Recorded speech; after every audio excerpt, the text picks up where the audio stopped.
Hello, everybody. Johan the Ink Spirit here, back at you with some more standard ranked. We were bopping around yesterday and got no further than we started off, but such is the life on the ladder. So, hopping back into it, I think we'll go back to some standard humans, and maybe play around with that mono black mid range a bit more later on. Gotta get those quests in, because after all, can't forget, tomorrow is going to be the lovely little quest reset for Murders at Markov Manor. So if you are free to play, or mostly free to play, in any case caring about getting that gold, make sure to clear out your quests and get that extra 1500 to 2250 from being on top of things.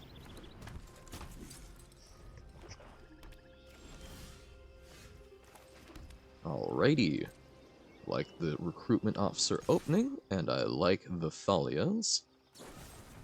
That cut down was going to happen in response anyway, I have to imagine.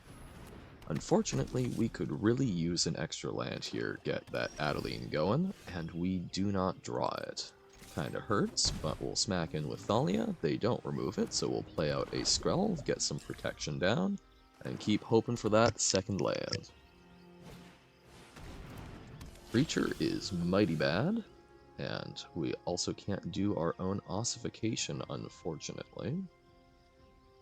We can play out the Intrepid Adversary and threaten a double block, which is gonna suck, but I think is probably better than most of our alternatives at the moment. The Edict, I think, is gonna take out Skrelv.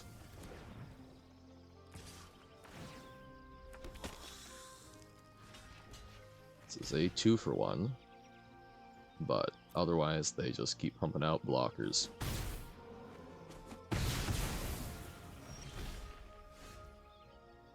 Okay, we do have an open ossification. I'm going to play out the second Thalia, better blocker, and hope that they don't have much more board presence. Lily makes us sack the Thalia. No more distractions. Alrighty. Haven't you ever heard of personal There's that space? third land. Sure, this Adeline will survive. Totally, definitely.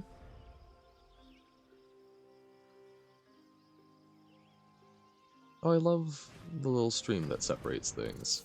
Lord Skitter. Ouch.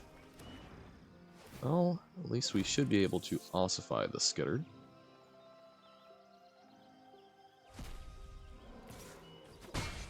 But yeah, not hitting that third land really hurt.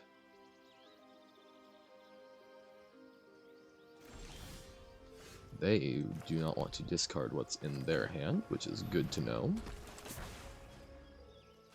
As a result, I feel especially comfortable zodding the Lord Skitter rather than the Lily.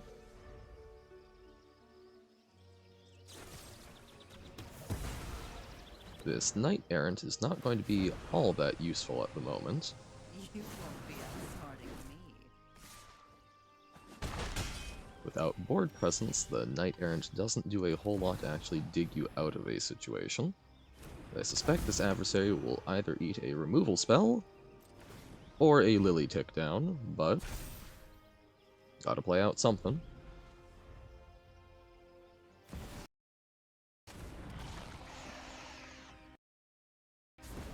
I'm done here. Isn't how things were supposed. I've always hated clowns. And Gix to refill their hand.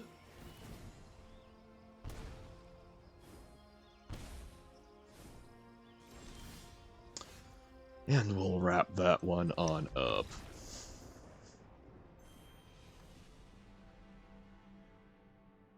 Back down to tier 4.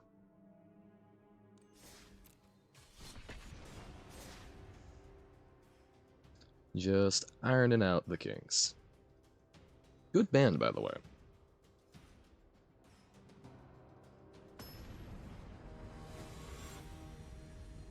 Alright, Anubis. Reppin' with Ugin. So obviously, running a colorless deck in Standard. like being able to start off with a Cavern of Souls.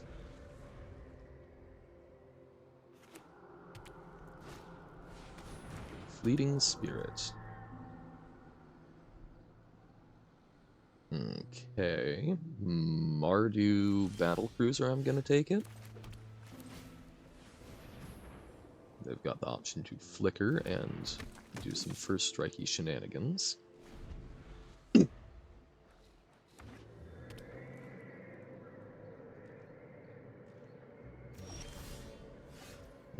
Okay. I think I feel good running out the Adeline and attacking in with Thalia to try and get the value. Ah, cut down. Alright. Surprised that they did not attack in that case. Unfortunately, Adeline here is vulnerable to a second cut down.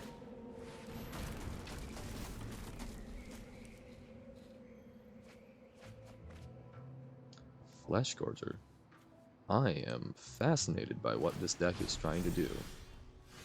And the Tunnel Grinder, the end step, that's Boar counter. If you descend. Gotcha. Well, let's try out this adversary. Okay, Adeline is safe from the cut down.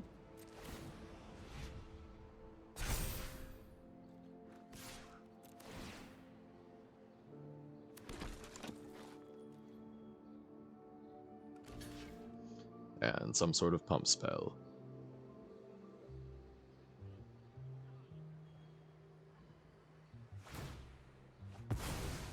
No, simply blanking the damage. I'm okay with paying a card for 4 life.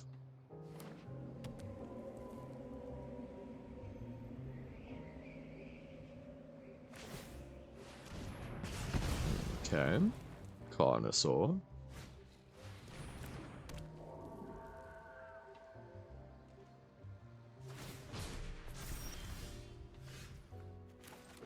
I think we still blast on in with Adeline, because we can Aiganjo, they can try and blank stuff in response, but we can Aiganjo and then try to play out a Knight Errant still, because it is discounted down to 2.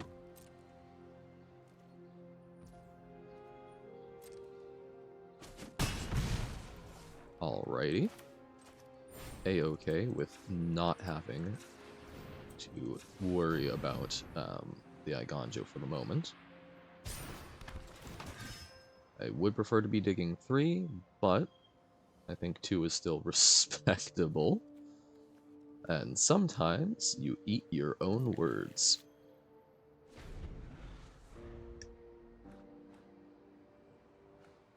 It is still a 4/4 body, though.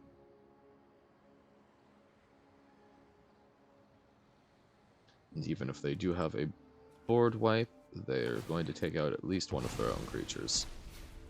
Yep, we're about to get wiped. No.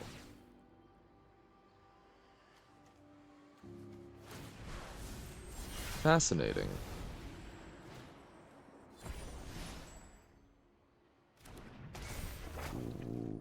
Why blink their creature first? It's like, oh, they discarded. I see. So it's fascinating. So they are a reanimator deck. Well, I think we pay 7 life. Then offer to trade an Adeline.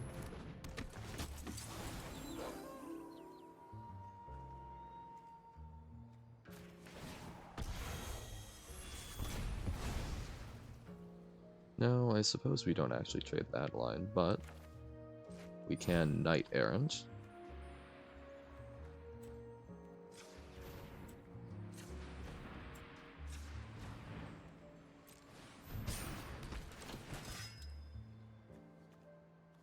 I like a Cathar and a Vanguard. We can double block the Carnosaur to prevent the Tulvada from flipping. They would be able to double block Adeline, so I think we hold on off.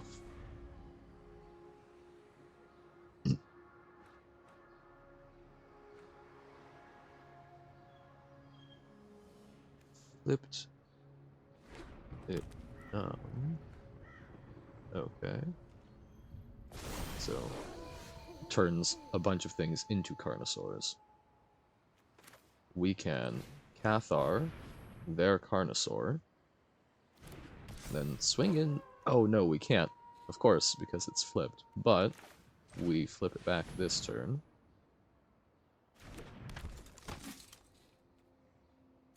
And we can attack with our 2/1s. Actually, I think we can even attack with the Adeline.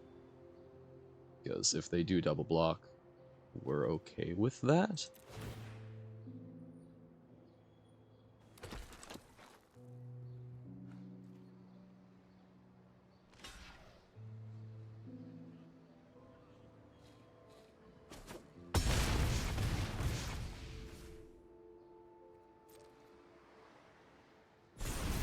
I suppose attacking with the Knight Errants would have gotten us closer to lethal.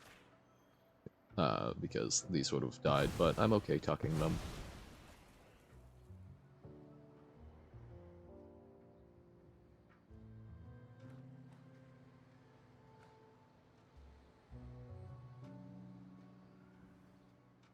But I probably should have attacked with both of the Knight Errants.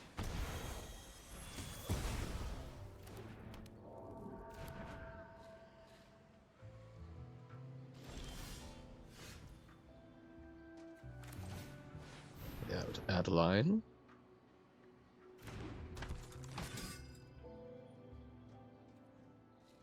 And leave up Igonjo. While swinging in with the things that we can afford to lose. And probably one trades for the Flesh Gorger.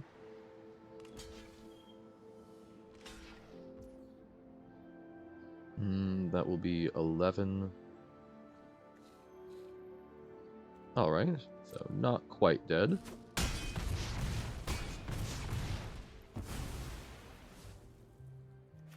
But not bad at all, I think.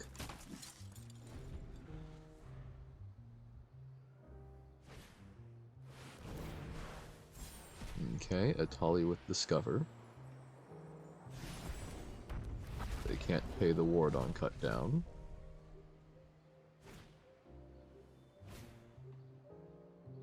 I guess they could have killed the Vanguard, but I think they want to save it.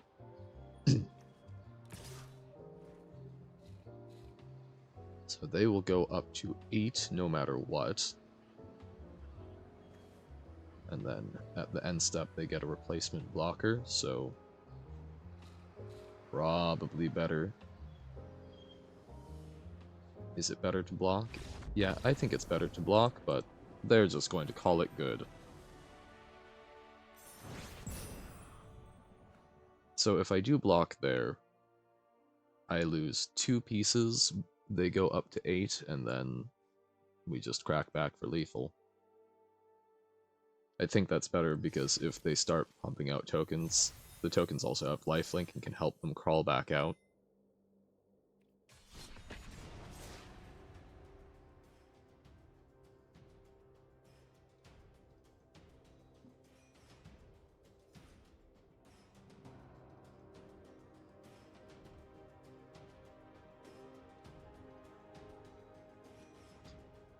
Dun dun dun!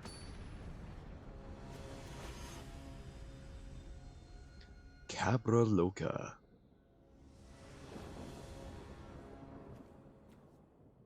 Initiate Officer Vanguard. Some lovely aggressive drops here. That's an adorable football dragon? Question mark? And Fading Hope the Vanguard. No. Consider. So, a haughty Jin. perhaps? I suppose I could have Thalia'd first, but I think then they just bounce anyway. This increases chances that they're holding something up for another one. Makes sense that they would counter the Thalia. Kind of taxes their deck into oblivion. Oh look, the Jinn! I think we just blink it. Yep, okay. I think landing a Thalia is quite powerful there, but we were in a pretty aggressive position, and I don't think they have a lot of interaction that could have gotten out from under. That could have gone out from under that Cathar beatdown.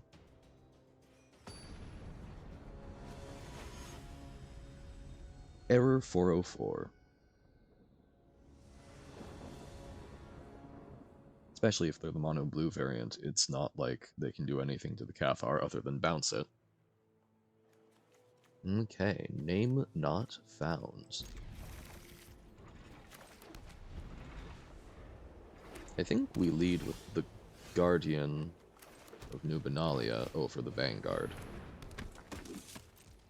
Because it's more resilient, and the Vanguard can have an immediate effect on the board. Which I think we'll try and see if it can have.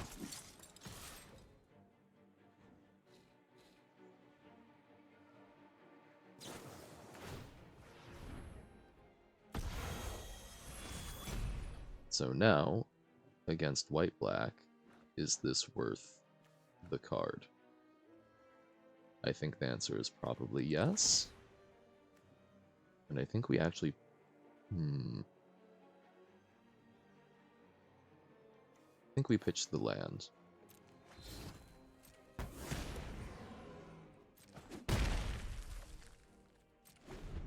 Because I think the scry helps us quite a bit. And hopefully we get to untap and slam down the Knight Errant. Though a depopulate could really hurt.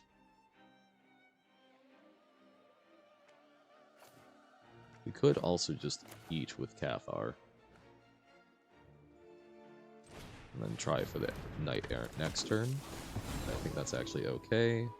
Smack in, get the scry.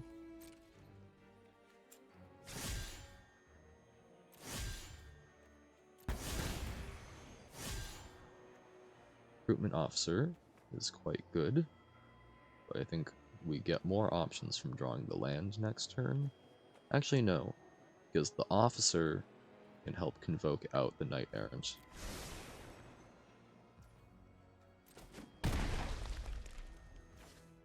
In which case I should have shipped off the planes, so that we see one more potentially grabbable card.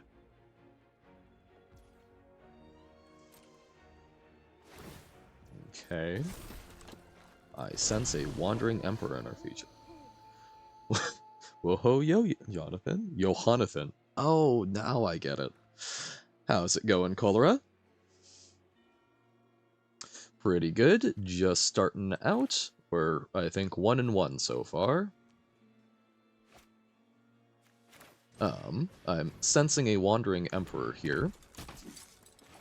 But when have I been one to not run headlong into one?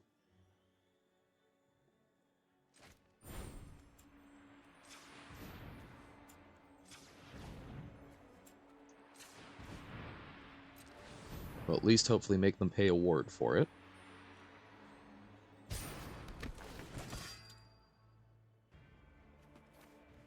Okay. Thalian and an adversary. Not terrible.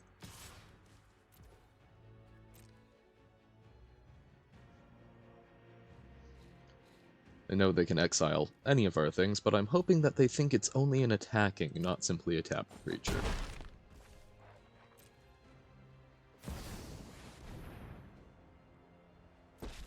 Alright, or maybe they just make a samurai? Run away. Humans go. They are very beep beep.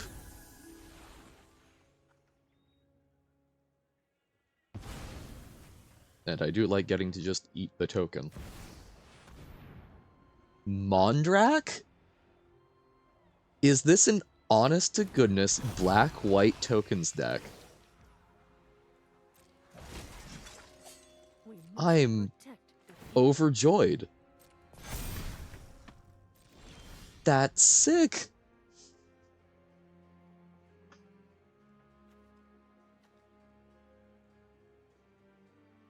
Wow, okay. So, I could ossify Mondrak and slow down their token creating roll. But my goodness. Adversary can't make things big. Could Knight Errant to try and dig deeper. I could Adeline to try and get my own token party rolling. I think I have to ossify and take Mondrak, though.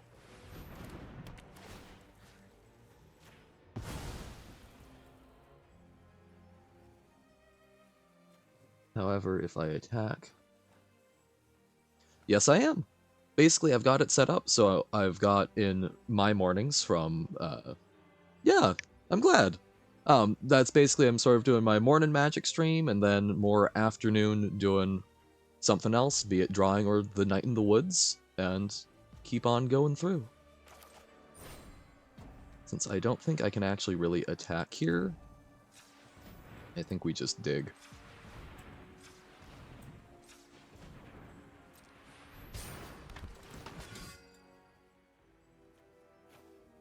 I'm glad to hear you're enjoying it. It's first time trying to stream a game that isn't something like Magic, where I have consumed a lot of that content.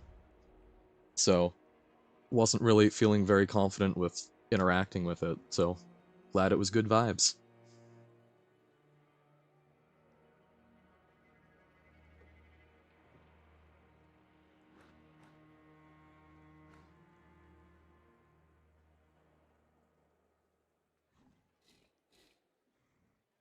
Alright, they are thinking hard.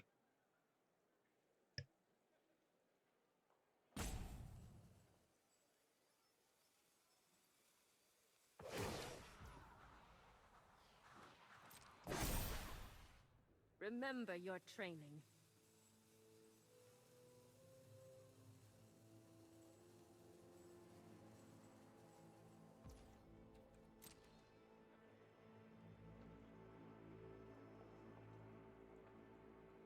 I'm glad that they gave me a lot to think about, and vice versa. Fun little stare down. I do wonder if on some level they were trying to force our Brute to flip so that we couldn't just Cathar away some of their tokens. I think I try buffing the team, because then I can swing in with the Knight Errants. And at worst, I get to trade for 2 tokens, most likely. Moonrage Brute gets to first strike something down, so it eats up more blockers. I am afraid of what they've got, because I feel confident that they probably have something, and they know about the adversary. So is it removal to prevent that?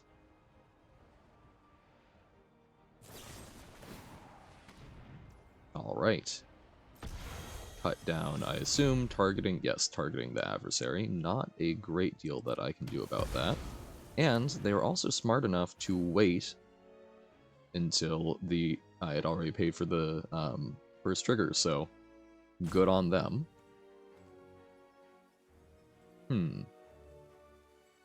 I think I will still attack with the Moonrage Brute.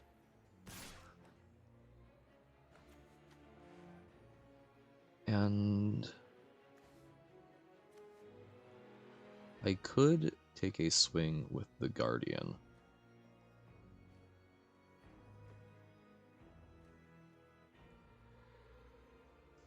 If I attack with just Brute, I want to swing at the Emperor, even though it surely doesn't connect.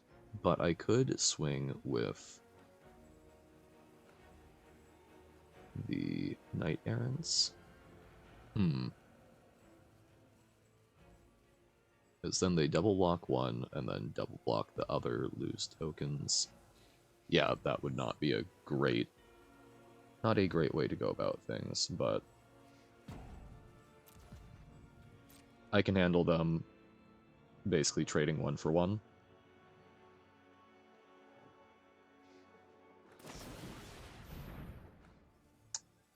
Oh, actual enchantment removal. Did not see that one coming.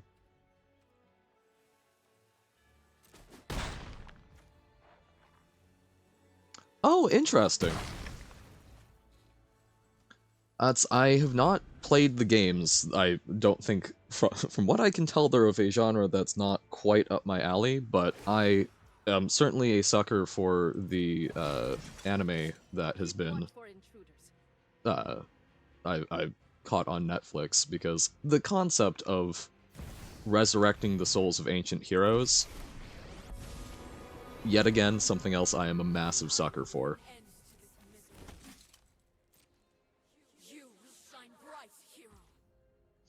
So I'm glad that they're remastering and getting an actual English translation. Sounds sweet.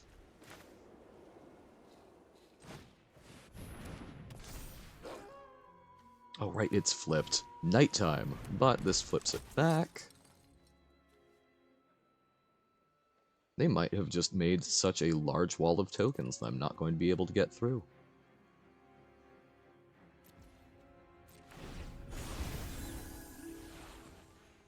So do I try and take the Mondrak, which they can get back, or do I just start eating tokens? I think I'd still try taking the Mondrak.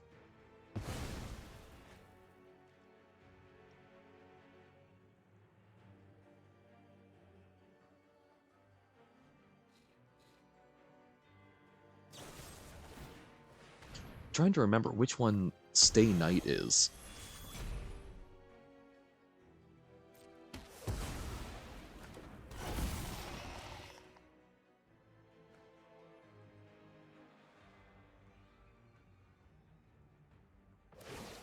Oh, is it the one with Astolfo?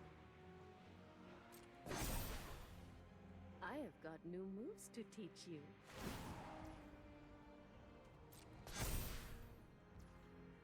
You've earned my blessing.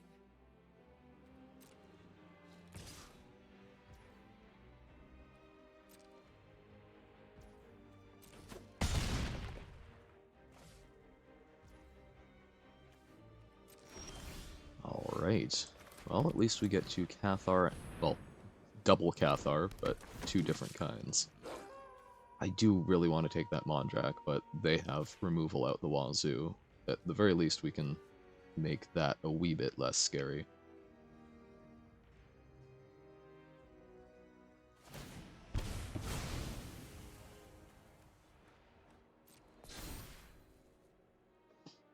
Okay.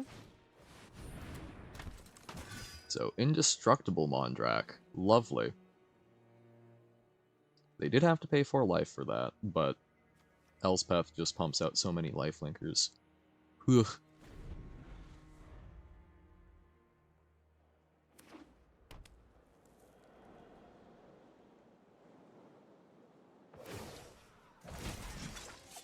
May your blade strike true. Okay. Yeah, I haven't interacted with the games because my experience of it was stumbling across the show on Netflix going, "Oh, this seems rad." Trying to look around more and going, "Look, it's anime. I understand that there's going to be a lot of more erotic art of it. Why is there so much? Oh, it's that kind of visual novel, that kind of game." Which I have yet to engage in. So I have not. That part is less my speed, but the premise couching it absolutely delighted by it. And hey, at some point, I might try it out, just have not found it in myself.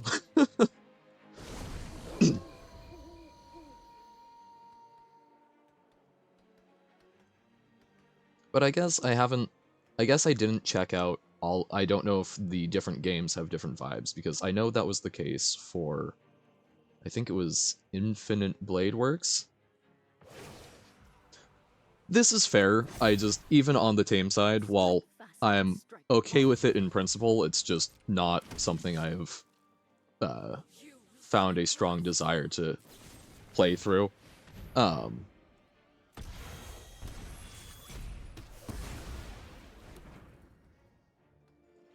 but if I were, a tame one would probably be a good place to start.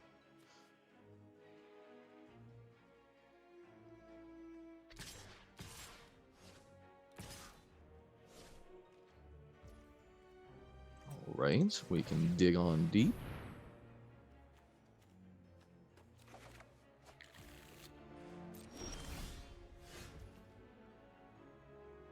Oh, those bats are annoying, otherwise Skrelv would actually be a really sick draw here. I mean, actually, still quite good.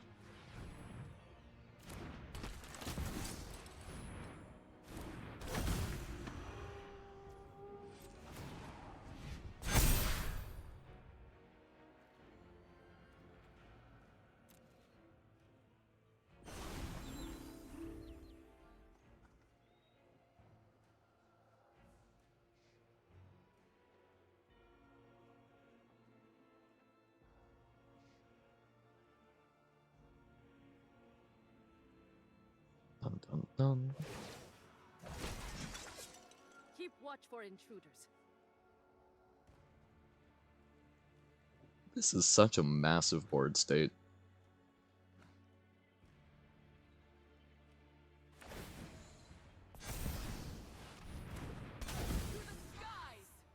Oof, okay.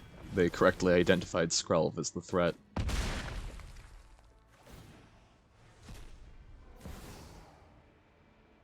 I have Athalia. It's going to get countered. Yeah. Buddy, no.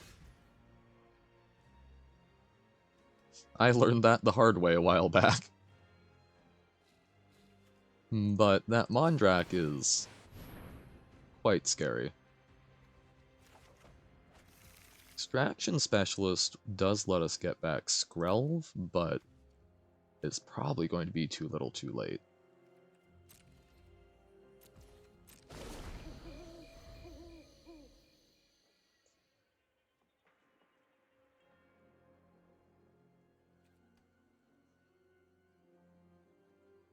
Expression Amrelato. Once again, something I'm unfamiliar with, but let's look it up.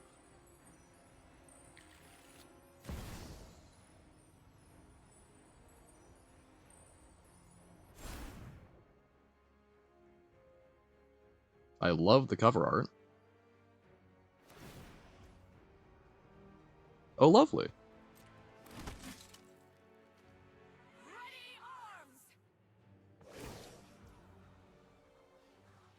Okay. Sort of a cuter romance focus. How we greet our enemies.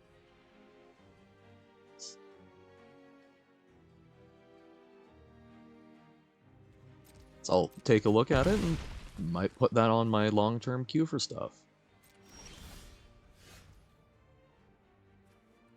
And I think I'll wrap it up since we're dead in one hit from Mondrak.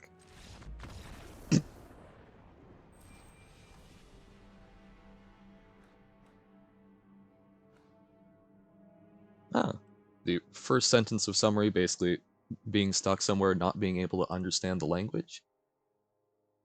Oh, interesting. Okay. Learning Esperanto. I love things that require some of that symbolic reasoning. That's something that actually might be a great thing to stream. There's a website from I think it was an American college, but basically it's got a compilation of a lot of, if not dead, not particularly commonly spoken languages, and trying to help you discern the grammar and word construction rules in a sort of symbolic way. And I'm extrapolating, assuming that if it's having you learn a bit of Esperanto, it's likely something similar as a puzzle mechanic going on, which sounds very fun.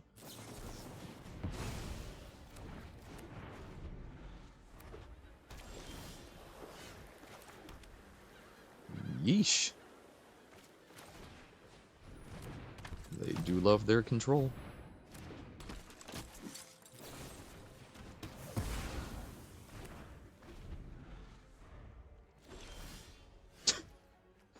Okay, at least we're both stuck on 3 lands.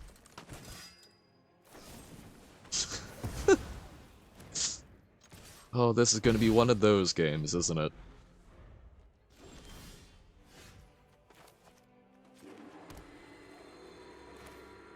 True. But less from the dead language perspective, more of a mechanically trying to handhold you to figure out what's being done, or is it just sort of expecting you to look at stuff outside of it?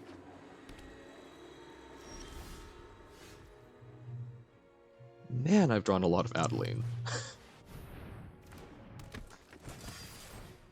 Not a bad thing. Make a 2/2? I've learned much, but no longer strike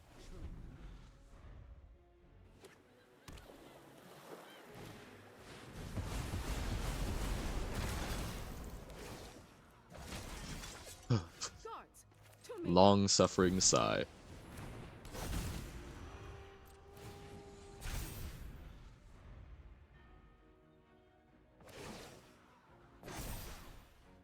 I have got new moves to teach you. 2/2 is a nice piece of apparel for sure. This is true. Oh. Man, sometimes I am just that little bit slow and get jokes as a way homer. But you are an ever-flowing font of comedy, my friend.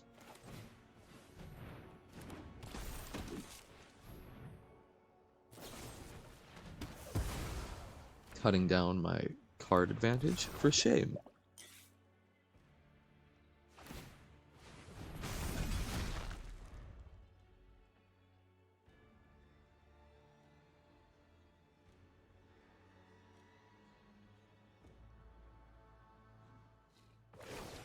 But no, things that are interacting with language and resulting in you actually walking away with more than simply the gaming or viewing experience. I think that's a awesome way to do things. I was mentioning yesterday that I've got a friend that wants to do something a little more visual novel-esque. They are what they're looking at doing is something. Oh, actually, I should check. Do they have a manland? No, they do not.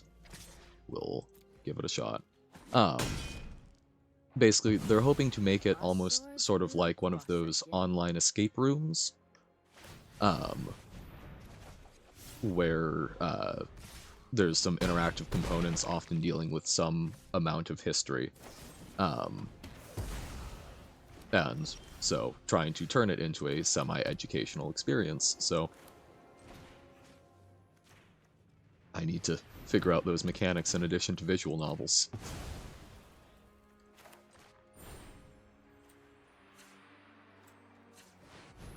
Resist the temptation to hit autopay. Wow. I keep getting very lucky with hitting the 1-drops.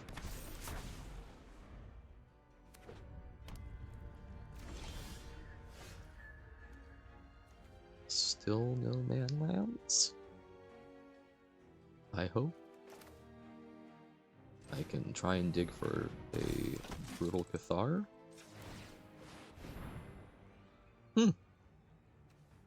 Well, wouldn't you know? I am afraid of it being a second Wandering Emperor, but still gotta try.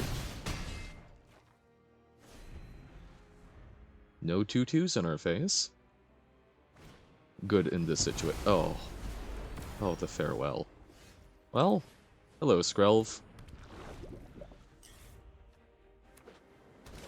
I hear you're good at charging.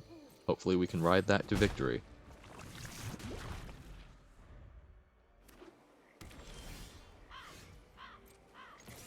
Okay, I think we hold on to the Cathar. Like, we're maintaining a status quo. Yup. Slowly but surely. Oh, there's the Emperor. Are they going to make a 2/2 so to block and beat down? Let your blade do the talking. Heck yeah. I like having something we can... They didn't! Yes, we get to eat it with Cathar. Well, we'll get to eat it with Cathar next turn by playing both of our Cathars. It's cathartic. Ha ha ha ha ha. There we go! Mono-white humans beating Esper Control? I didn't think it possible.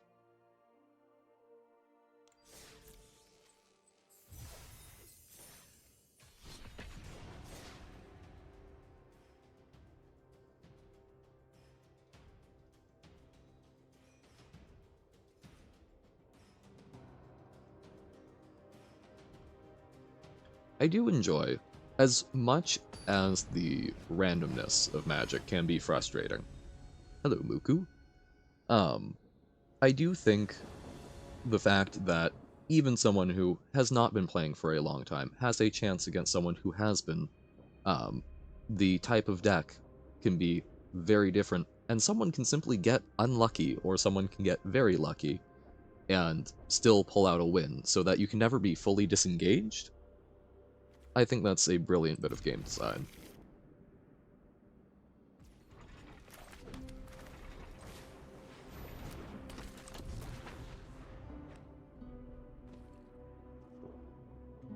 Even if I will still complain endlessly about Mana Flood and Screw.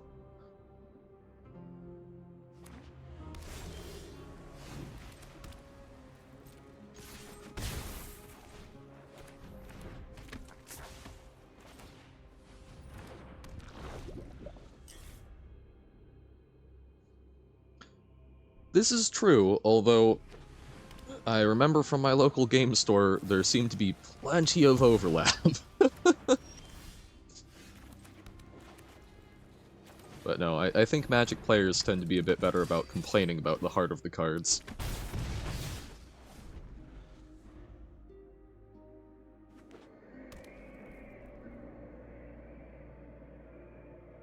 I shudder to imagine what a, like, Magic Saturday morning cartoon anime would look like.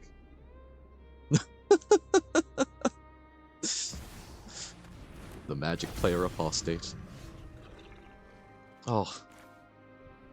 Oh, the brutal Cathar staring down a ravine tempting me, but we simply must ossify. Okay. But no, that has brought up a Magic equivalent of Yu-Gi-Oh! In my mind, and I'm picturing, like, the Gatewatch being all happy super frenzy. And, oh. The moral of the day from a Johnny Goldmane. Gideon the Chad, telling me how I should be living my life. Just say no to... Oh, what was it in Capenna? Just say no to Halo. There we go. Although I guess Bungie would probably get down their throats for that one. Ursa being like Pegasus?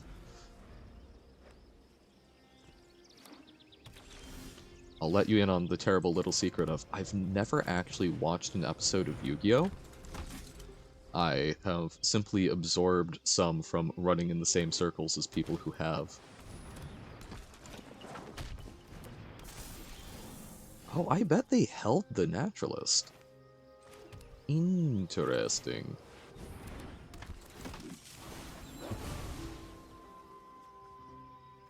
I think I'd be... I think I'm willing to trade the Vanguard for the Weaver.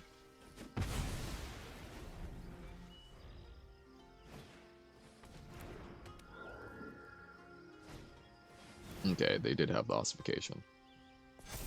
But they were going to ossify both of our things otherwise, so I'd rather kill something.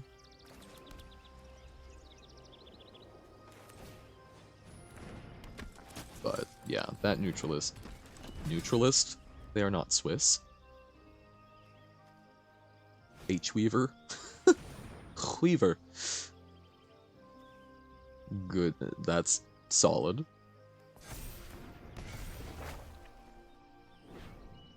Oh man, it's been a while. Loading Ready Run's nickname podcasts are a good one for those combos. Weaver. Oh no, I'm just hearing Stewie from Family Guy. Cool Weaver. Well, that's coming on through.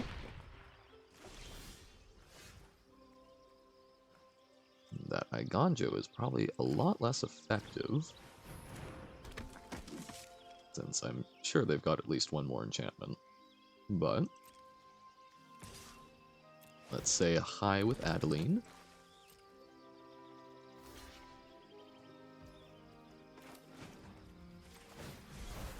I don't think we are ever killing the Visitor with it, so might as well at least get rid of the Naturalist.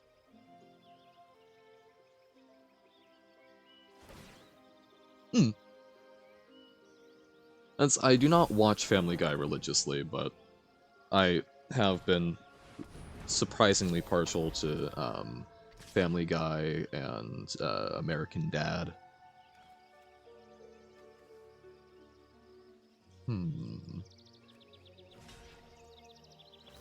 They have their moments and don't particularly challenge me if I need something that's not particularly challenging. I mean, yikes. Catilda is bad news.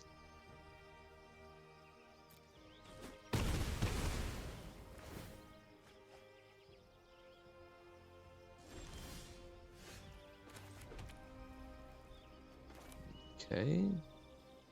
Spin the wheel for a brutal Cathar. Find a way to deal with Catilda.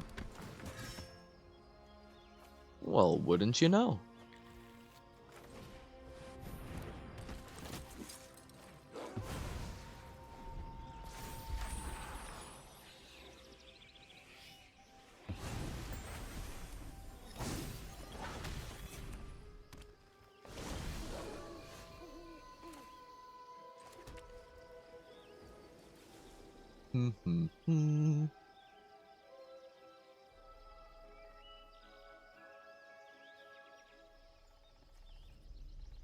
So they have 5 mana, which lets them do quite a bit of stuff, not on my turn, obviously.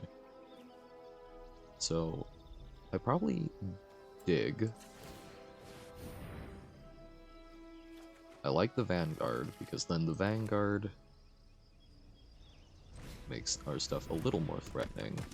And I think I just send in with the Knight Errant. Oh, but then they can double block with their small things, leaving the Restoration alive. But I don't think we're getting through otherwise. Alright. And I did double spell, so now the Brute can... Oh no, did I? I didn't. Ability and then a play. Yes, it would be very counterproductive. Even with the Architect, I'm more concerned about them slamming down. I'm concerned about them doing something like Hollowed Haunting into Spirited Companion, draw a card, and just being able to build up a large wall to deal with us. But Weaver dying does make this smaller. And then Thalia does slow down being able to do the hollowed haunting into something plan. Um,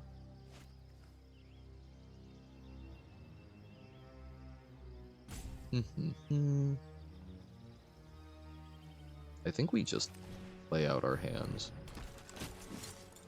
Because then we do actually get the flip.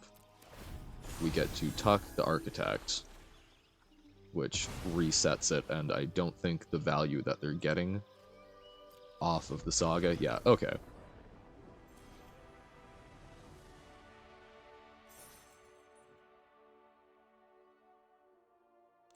Yeah, no, green-white enchantments is basically on our game plan, so they do not want to be running sweepers.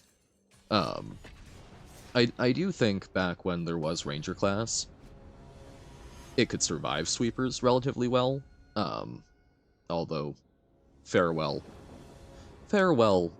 was so miserable to play against. Still is, but a little bit less so, since now people want to run Sunfall instead.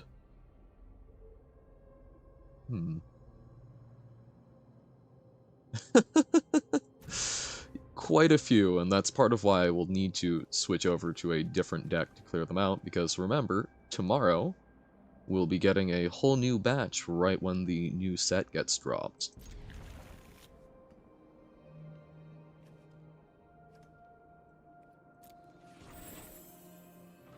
And even though I have cracked and spent a little bit more money, because I can justify it to myself as, look, it's a business expense for streaming. I still think it matters to eke out all of the free currency you can.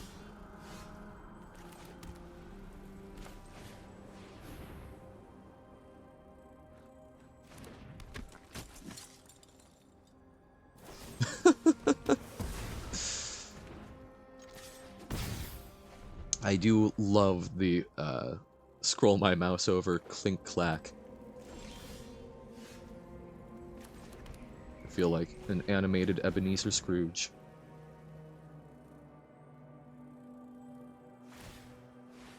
A Carnosaur? A connoisseur? Ugh. That was more of a tongue twister than I was ready for.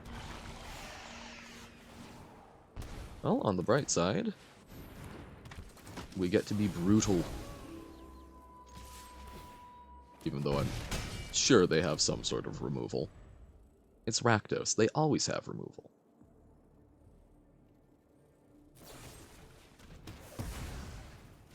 What did I tell you?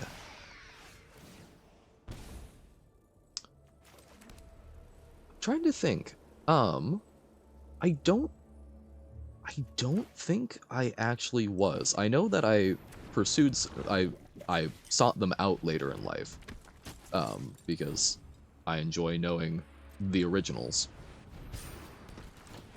Okay,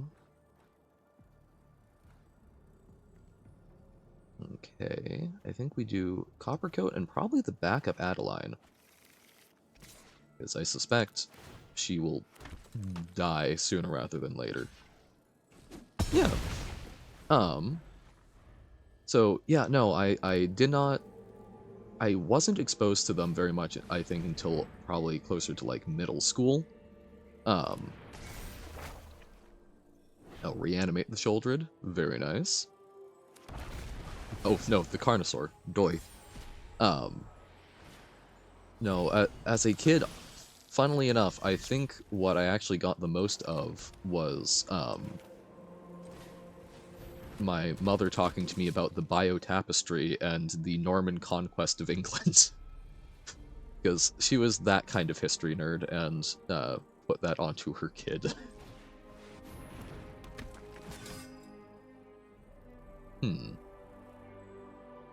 I am tempted to try and slam through with the Knight Errant using Skrelv, but I do think keeping up some protection would be smart. So, we shall hold off and probably lose Skrelv to the Blood Tithe Harvester. Lovely French spelling. Bayeux, tapestry. Um, I actually, as a kid, had a printout of one of the panels that was like hung on the side of my bed. Um, but yeah, so I grew up on stories of Harold Hardrada and William of Normandy. Oh, who?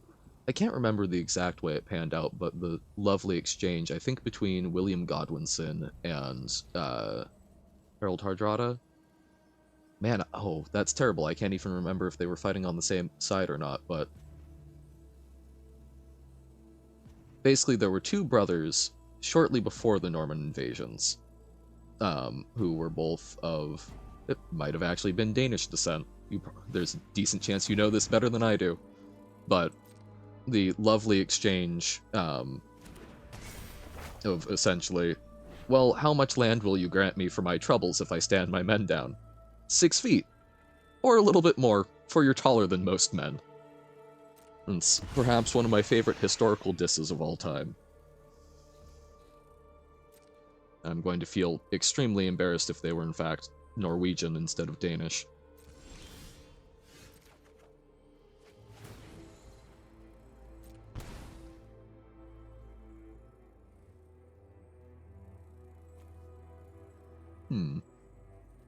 Well, now I think I... Oh, no, because they'll just trade with the Shouldered. So then, dig. Okay. A Brutal Cathar for future turns.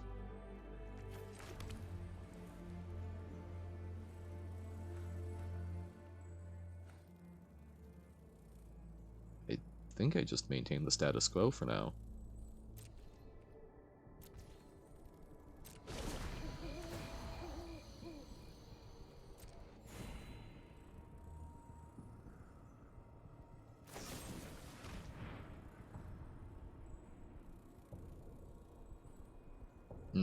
Okay, so trying to kill the Coppercoat Vanguard. They do have the... He was? Okay. That's the unfortunate part of a lot of the English simply referring to anyone from that part of the world as a Dane.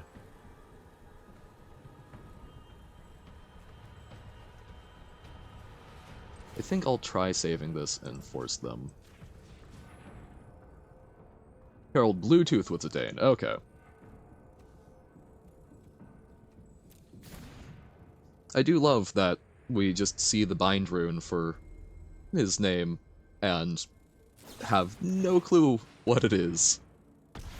Alright, killing Adeline, unfortunate. Oh yes, Hardrada was 100% 100% from Norway. You are absolutely correct.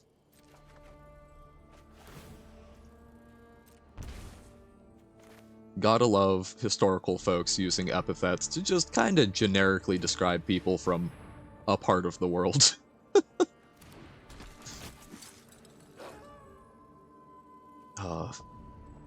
I'll try taking the Carnosaur, even though that could go very badly and give them another Discover. But it lets me try hitting in with the Knight Errant.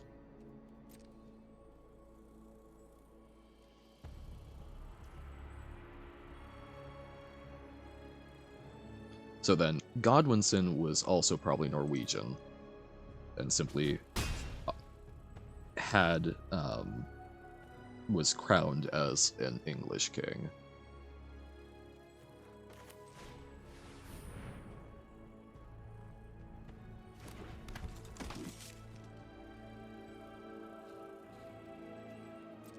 Or was he an actual honest-to-goodness Englishman?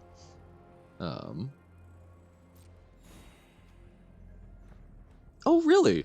He's a bit controversial in your history books. It doesn't get turned into some sort of national hero?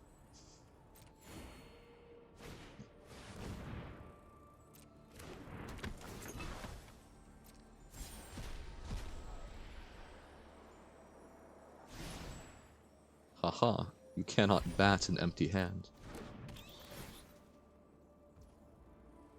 Oh, I did not know he... Oh, okay. I did not know that he was part of a major religious sea change. That certainly would get a mixed review in the history books. Interesting.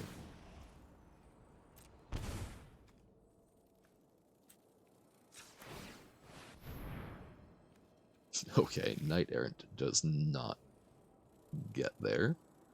I think we simply hit in with the Knight Errant again. They might trade for two things, but...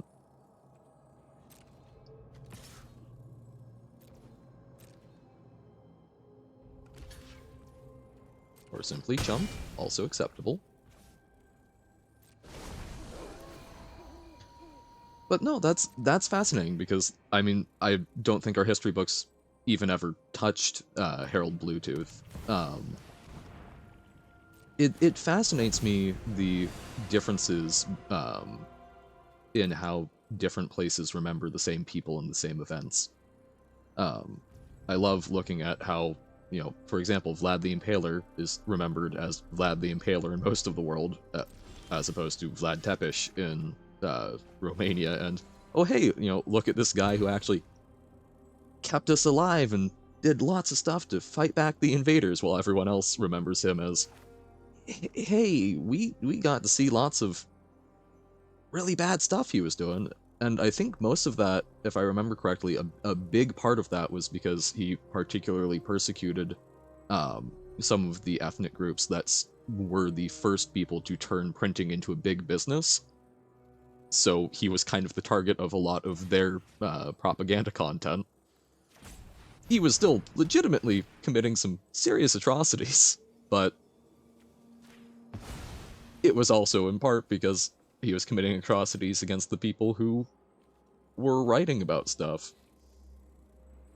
How Belgian folk regard Leopold II? Good question. That's unfortunate. The things that I do and do not know confidently about history are unfortunately fairly spotty. I'm trying to... Leopold II was one of the leaders of... I know there was at least one Leopold that was involved with the Siege of Vienna that I'm guessing was probably Leopold II, so I'm going to make the guess that that's the one you mean, but anything that's dealing with Holy Roman Empire and all of that fun business, I get lost very quickly.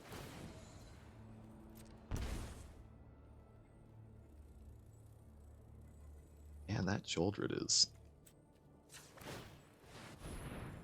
quite a lot of beef to get through. I think we hold the initiate.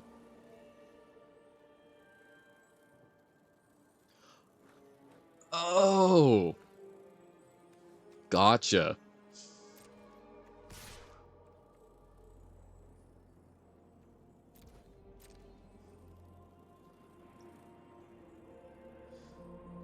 That's... wow. Yeah.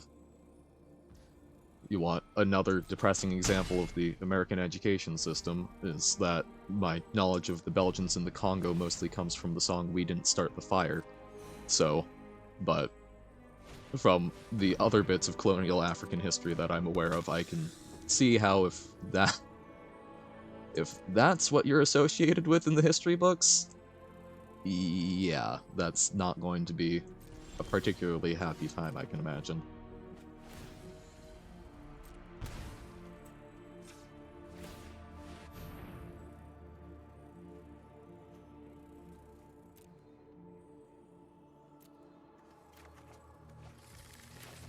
Okay.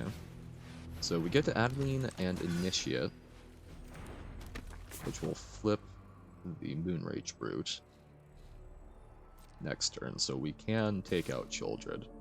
So we aren't simply dead.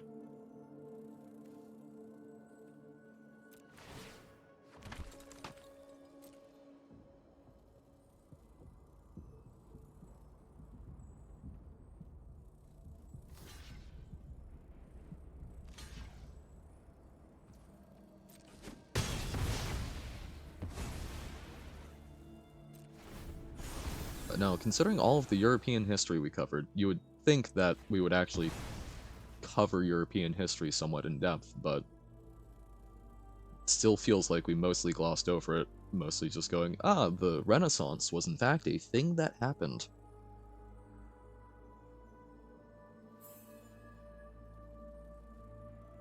Pretty much anything that I know about,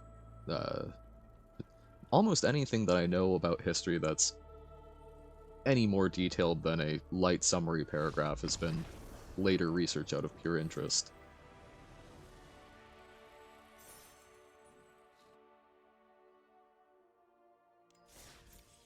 Which is why I probably know a lot more about strange con artists of history than actually probably important things.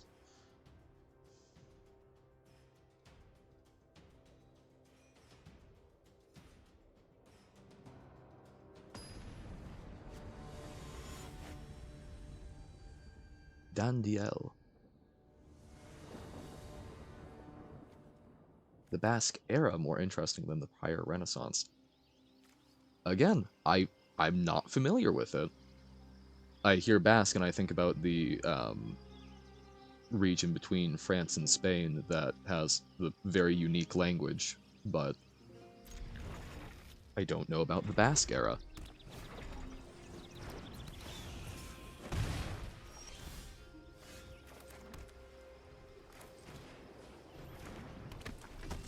And in case that's not clear, that is very much an invitation to please tell me about the Basque era, because I'm fascinated. Oh, Baroque. Okay. Baroque I do have some clue of. Couldn't tell you much about it, but I have heard of that as at least part of, like, artistic movement terminology.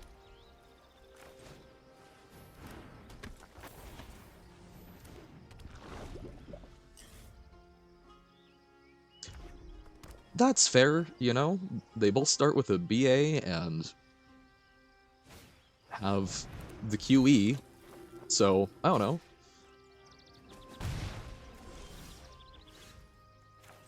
I think that's more reasonable than quite a few things I've heard get mixed up.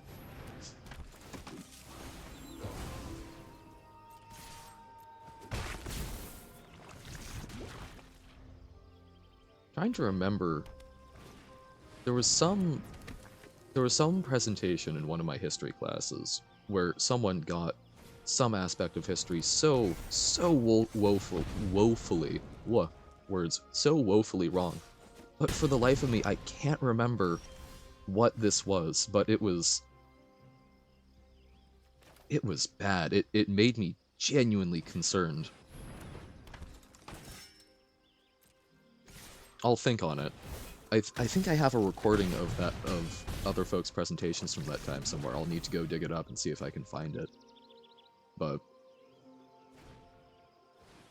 that was a presentation where we were just sort of allowed to pick whatever historical topic we wanted. It had to be like 3 different ones, and we had to talk about how they would potentially interweave. Simply ignorant. They were not a particularly patriotic sort. It was just simply, if I'm not 100% sure on it, I think it was something to the effect of they were under the impression that America dropped the 2 atomic bombs as part of the Vietnam War. I think that's the case, and this was not a like, hoo-ah, America. It was simply it was honestly what they had gotten out of reading history.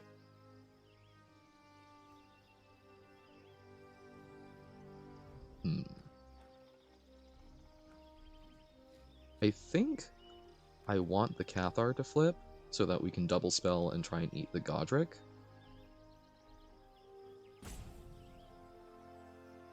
Because I don't think Thalia and Hopeful Initiate is actually going to make a huge difference here. So maybe I simply Skrelv Adeline to threaten lethal.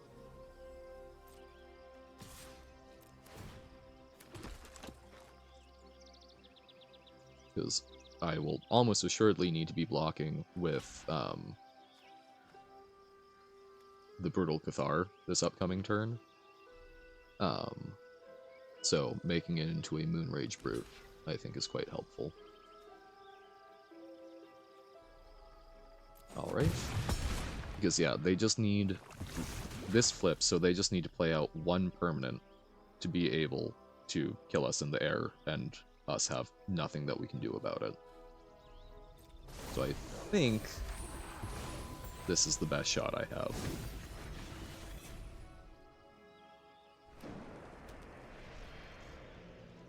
I still haven't actually watched Oppenheimer. It is what I am terrible when it comes to actual. Oh, the Devastator. Oh, so dead. Lovely. So, no, I have not watched the movie yet and have not picked up anything from it. I do know a little bit. I know a little bit about the Trinity testing. Don't know about Castle Bravo. I do also know a little bit about the Manhattan Project. I've read bits and pieces of an autobiography, I believe it was, by Oppenheimer. Because, I mean, he was a fascinating character. I love a lot of the stuff he was doing that got on the nerves of the other scientists, like picking open file cabinets. But I've got a friend who does some nuclear engineering, so get to hear some interesting stuff from him about those bits and pieces of history. I know that I've watched some content. I forget which of the islands that's U.S. territory that is not a state. Man, it's one of those things when you try and remember the important thing, it just does not crop up in your mind. But I have watched some stuff about from folks living in territories. Was it? It might have been the U.S. Virgin Islands, but basically territories where we had just gone. Well, hey, you're living here? Bikini Islands, maybe? But just basically, I know that it happened even in. I know that we were launching tests in the middle of the New Mexico desert,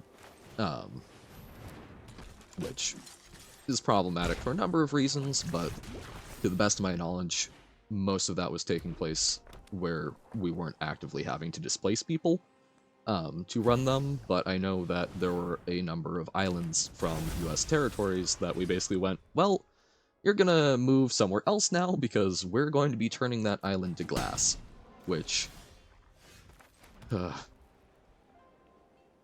yeah, that does not surprise me. Nuclear testing is not something that I think any nation has figured out how to do particularly responsibly.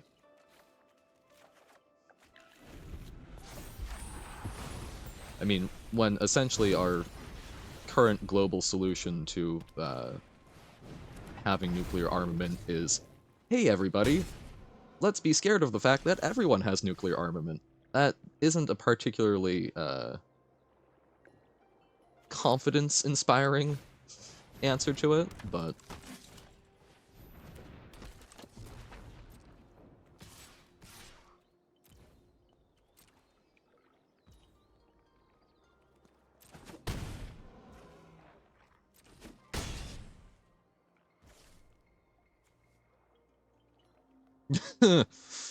yeah.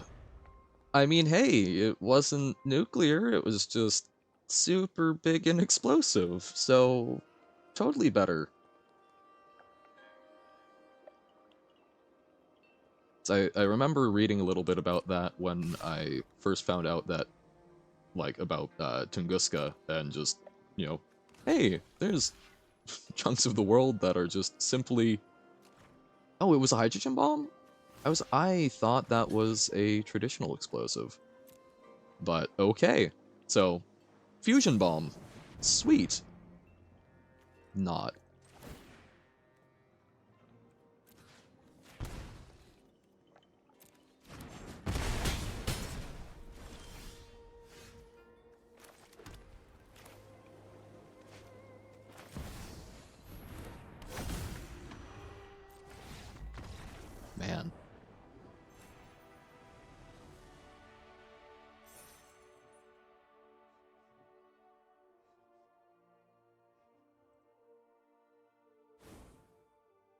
There are a lot of times where I look at what humans have managed to accomplish technologically and go, wow, that's really cool. I'm glad that I live and get to be part of this species. And there are some times that you gotta, you gotta feel a bit more mixed about it.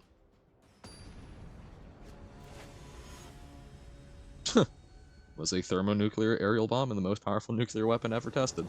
First paragraph of Wikipedia, so don't know what much younger me was doing reading about it. Jeez. And let me guess, that was probably detonated somewhere in Siberia.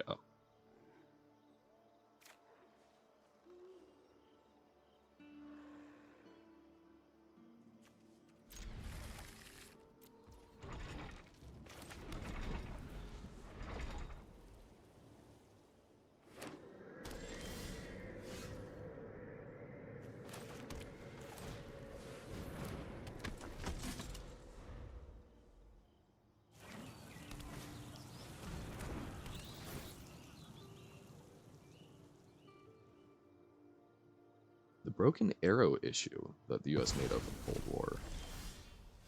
I have not heard of... There's a chance that I've heard of the issue, but I have not heard of it termed that way at the very least.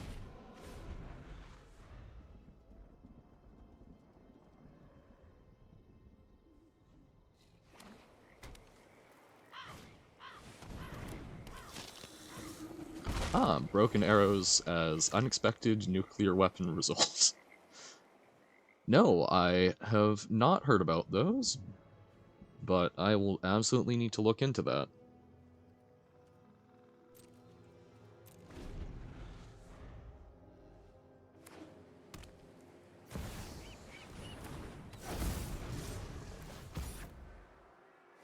That's always fun when there's big, big chunks of things that you're unaware of. A lot of my friends still seem unfamiliar with Stuxnet and some of the stuff that America and Israel did in Iran with the nuclear program.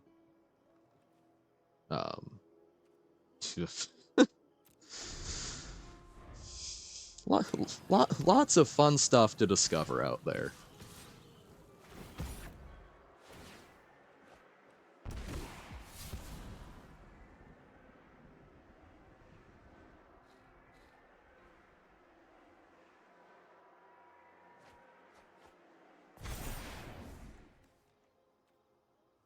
That is a mighty big preacher.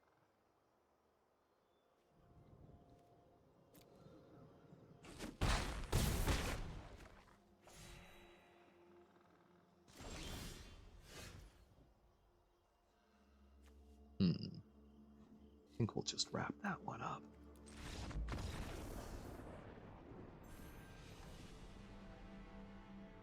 Now, looping back slightly, we be very dedge. Looping back slightly when I mentioned Siberia, a fascinating YouTube channel I've come across that I hope more people end up looking at. He's not small, but it's a channel that goes by, I believe, The People, and it's a Russian YouTuber who takes a somewhat journalistic approach and basically his idea is to intentionally go to a lot of places that people will tell you not to go to, and to just go and see what it's like living in some of the places that we hear about on the news, but don't usually know a whole lot about what it's actually like over there. Did some interesting stuff, went over to the front line of some conflict between like Azerbaijan and Armenia, went into North Korea and has had a bit different access, being a Russian citizen rather than from a more Western nation, since there's more trade ties. Just some very interesting stuff, and did a chunk of time over in Siberia, talking to some of the folks who, their daily commute is a mile or two by sled to get to school in, you know, sub-freezing temperatures.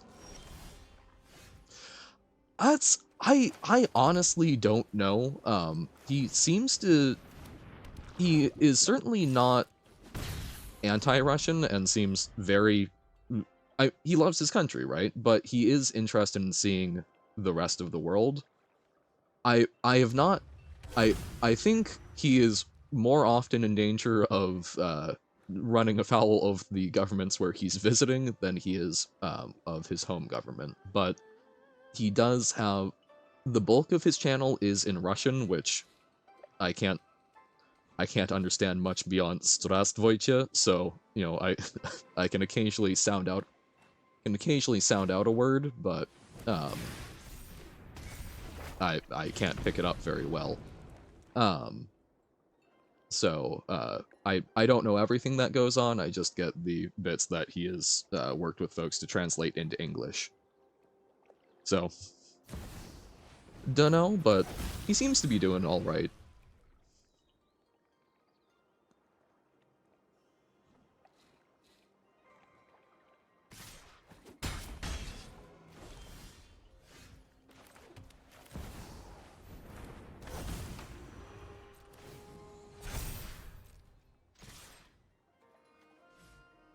Actually, I think we just stay on the defensive here.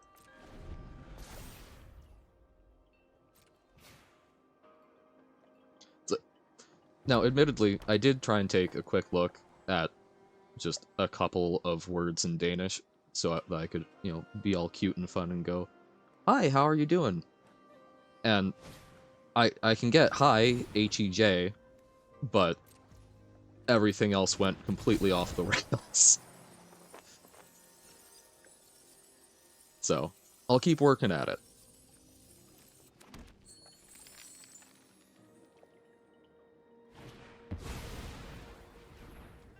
Godric.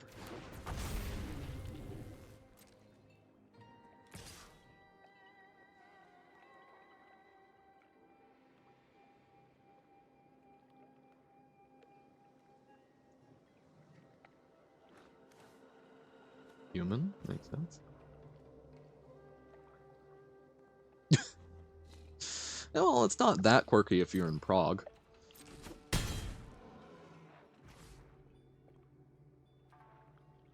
But yeah, getting ice picked would not be... Certainly not in my top 10 list of ways to go, I think. I suspect that's not a controversial position.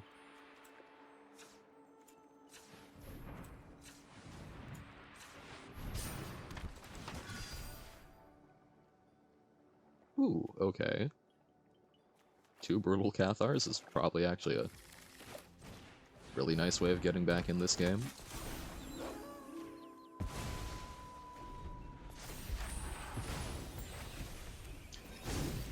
Although, I suspect being ice picked to death has probably happened more than I was thinking at first, considering you really don't like the history of lobotomization. Or the present version of it, but... Ugh.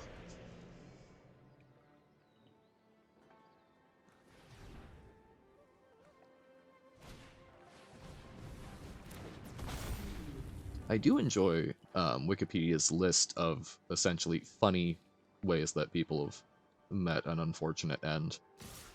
Yep, they saw the line.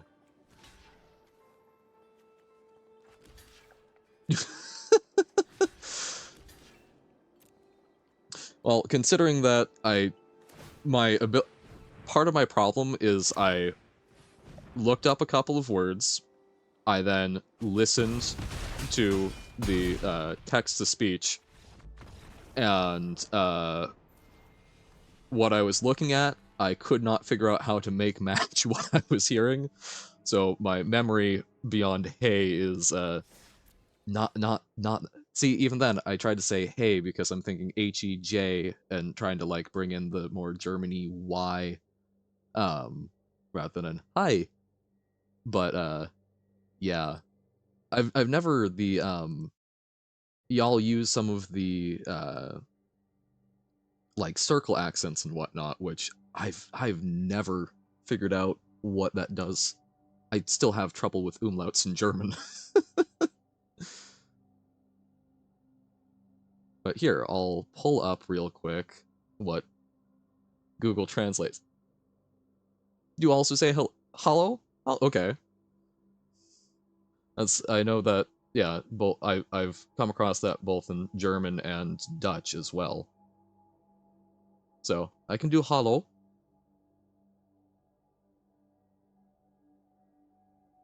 So Google Translate, which I know is not a great source, is coming up with uh here, let me paste that over, saying that hello, how are you would be, I'm going to butcher this terribly. Hi, Jordan Gardet? Oh, I'm so sorry.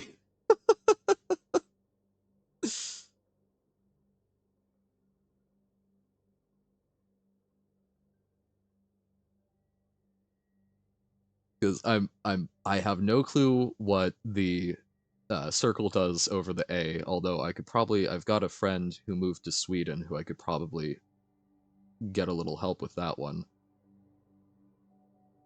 Oh, how is it going? Okay. It's a little bit more on the formal side, I take it then. But yeah, I'm also not sure how that HV is supposed to work out.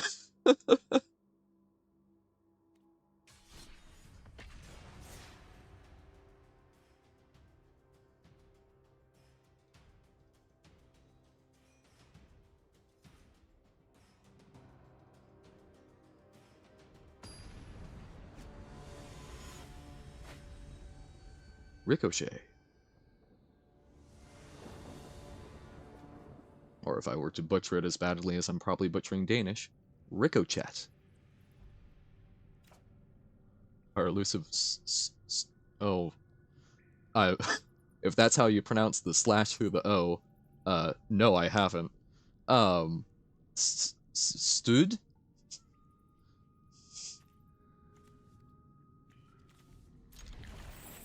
I don't know why I'm just assuming that turns it into a long O sound, but.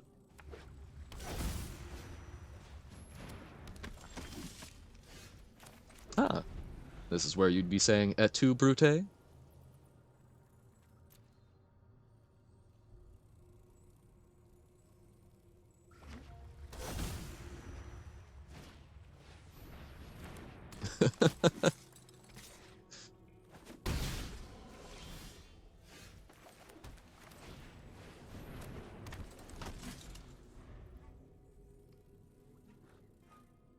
Double Cavern of Souls? They're like our deck, but just at the very least twice as powerful.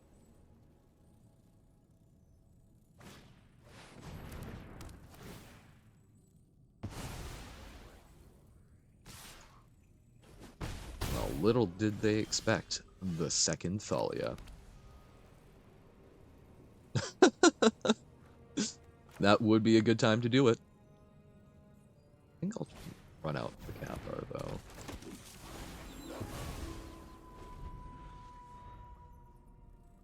And that's another game. I've got some friends that do World of Warships, and I've watched a little bit of World of Tanks being played by a guy going by Life of Boris, but... Man, is it bad to say that most of what I know about tanks comes from Girls und Panzer, the anime? Which I'm sure is a highly reliable source of information.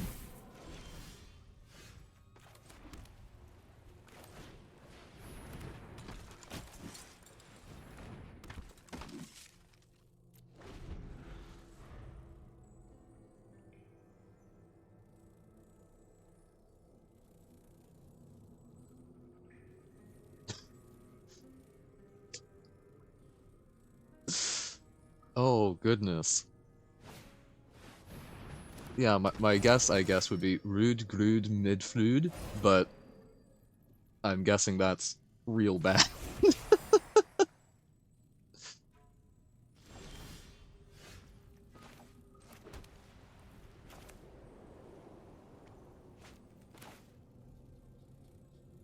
Okay.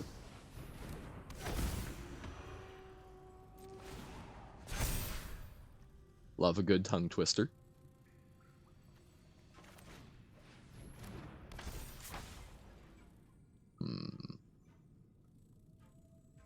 I don't think I can afford to try an attack here.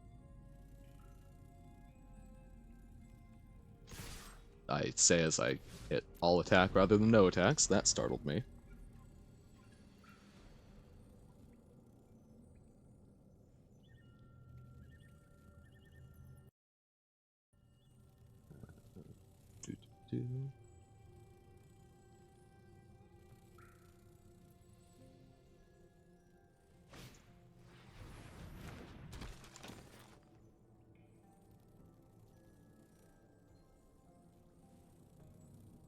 I was trying to look up a video of that. I'm like, oh, I dip into React content already, but then I was just thinking of how terrified I am trying to do the sound balancing so that I don't blow out everyone's eardrums.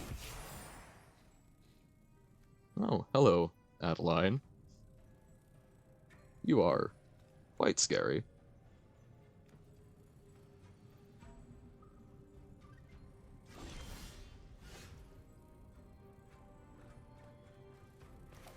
Okay, so we're in just a human stare down.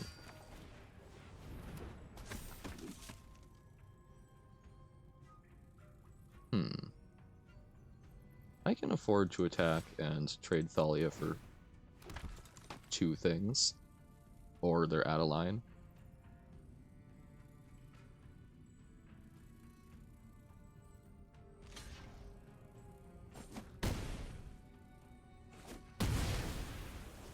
Alright.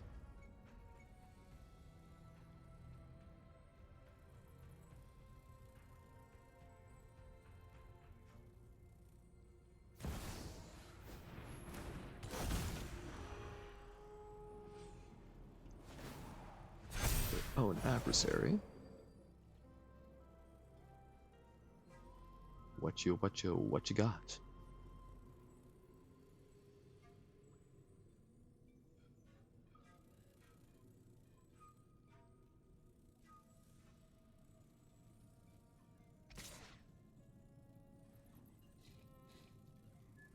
And Adeline is what you've got.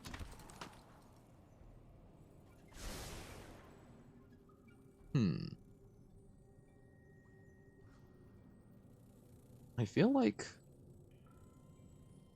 I'm okay trading Adelines here.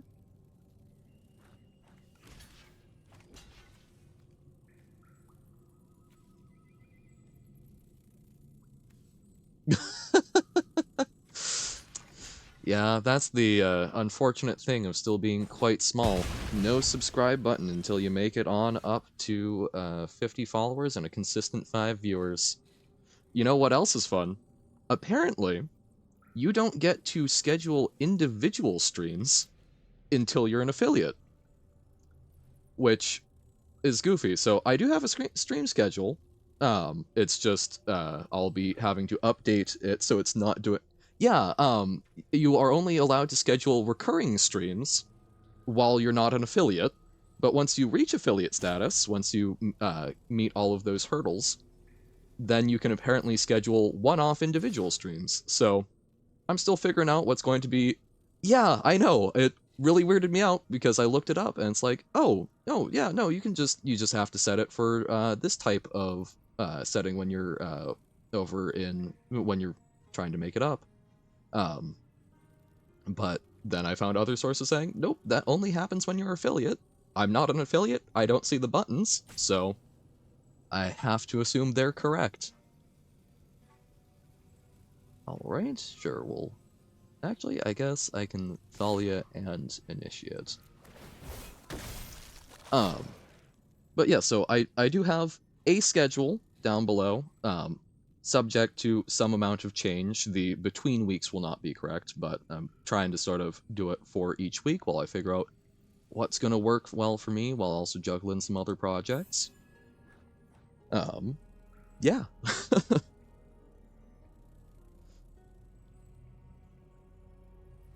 I know, I'm I'm trying to stream and take it seriously because I've got a chunk of time to be working on it, learn how to get comfortable presenting and all that. Yeah, I'll just pop on over to Amazon and um I have gotten to tour Blue Origin, so that's another company. If I can find some contacts, go meet those contacts again, maybe I can get them convinced. Um, but yeah, no. So I'm trying to do this semi-seriously, but quite honestly, my goal is like, if I can get 10 folks consistently watching me in the next 6 months, I think that would be fan-frickin-tastic, and that's not even an affiliate level. So, and hey, I really appreciate you coming in and checking stuff out. You're a delight to talk to, and it is a much better dynamic to be able to chat with someone rather than basically running an improv show with no one in the audience. So, it's greatly appreciated.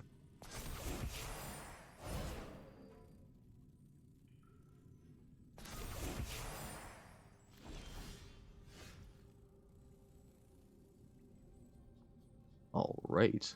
Well, now I can attack fearlessly with my extraction specialist.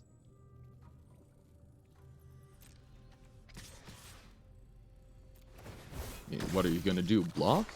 That just makes me even more powerful.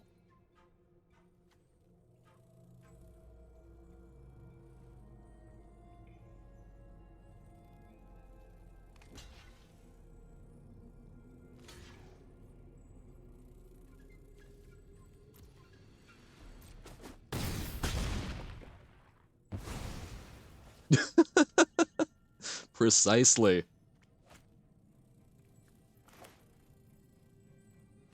I think I just let my Brutal Cathar flip.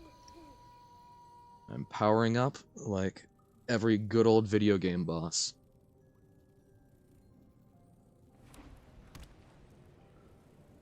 If I really wanted to do that, I should play just mono clones. Be that annoying boss that just copies all of your moves, but better.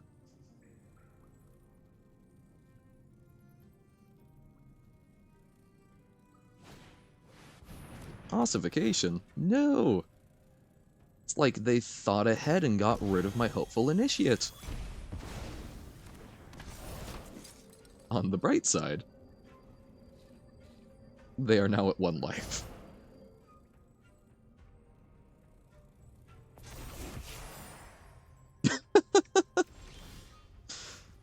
Oh, do you want to hear another horrifying thing about my very limited nerdiness? I have not played a Zelda game, except for about an hour of Breath of the Wild that one of my friends sat me down and went, I am going to have you play this, and I'm going to watch you play this. And I have not touched it since. But I do need to go back and play. I've got a really weird thing where I hate playing games that come later in a franchise before playing the ones that come before it, even if they aren't direct sequels. I was able to bring myself to play Skyrim because, look, it's Skyrim. It's rad. There's no way that you can't. But Fallout, I still have a save file of the original Fallout. Unfortunately, I got into a crashing loop with the way I had it installed, but at some point I'll go and revisit it so that then I can go to Fallout 2, Fallout 3, and Fallout 4. Daggerfall? That was the third or the second in that franchise. Um, I do have Oblivion, which I've poked around with a little bit, but wasn't able to bring myself to get quite as much into. Daggerfall? May have to check it out.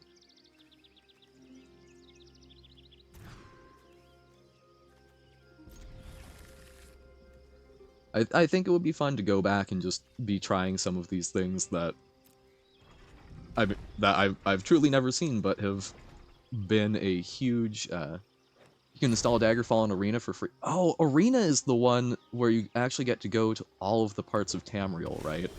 That's, I used to watch so much of a channel called Fudge Muppet that just got into like some of the weird lore of the Elder Scrolls. So I've got bits and pieces there.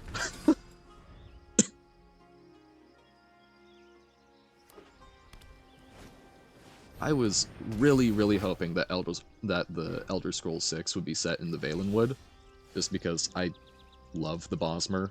I love the fact that basically to live in the woods, they have agreed that you gotta make use of all parts of whatever you kill, which gets real awkward when there's, shall we say, disagreement between the tribes.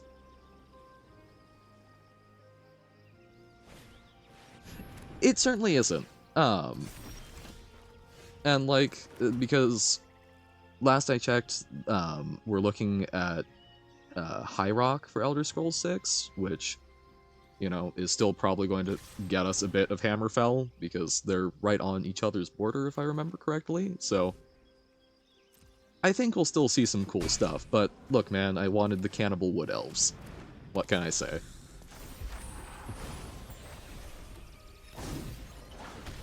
I'll just have to wait another 20 years.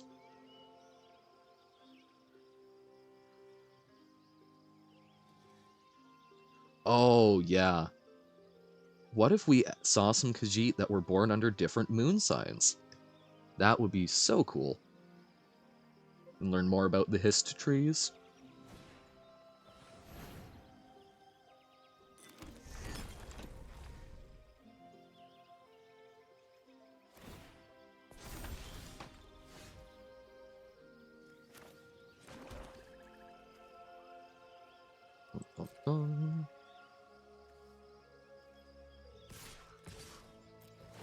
I also wonder at what point we'll actually get to see the other continent. I'm forgetting its name off the top of my head, but it's the one way across the sea that has a lot more to do with dragons. Akavir? Is that it? It's got like rad snake people and all this cool stuff.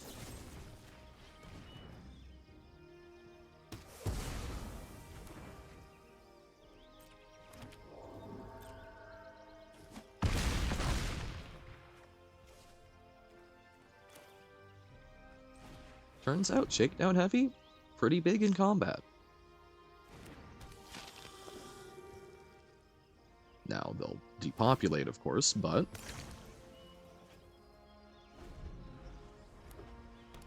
Or Sunfall? Oh. Oh no. Well, there goes my soul leaving my body. Yeah, and I believe the continent I'm thinking of is the one that they came from, because they were like renowned dragon slayers, I believe, because this continent was the home of dragons.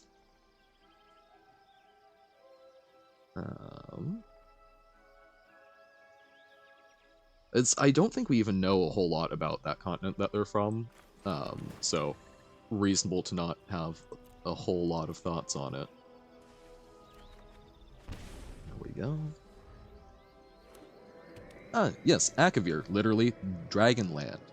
It's a continent lying to the east of Tamriel. But yeah, no, they've got a bunch of, like, super cool seeming non-humanoid races over there. Like, some monkey people, some snake people. Sounds rad and terrifying.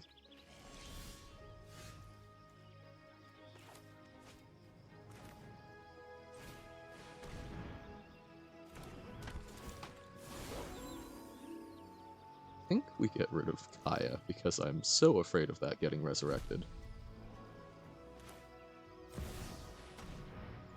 Monkey, exactly. Let us simply go and be Monkey. We get to return to Monkey. Banana. Oh, now that's just making me want to play some Hearthstone. Jam some Battlegrounds, be Mukla.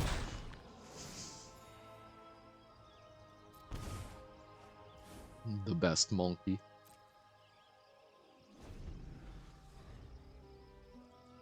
Since I do typically describe myself when I'm engaging with a technology that I have just enough of an understanding to be dangerous with, but not enough to use well, as feeling a bit like a monkey with a jackhammer. And the results, I think, are quite similar in most cases as well.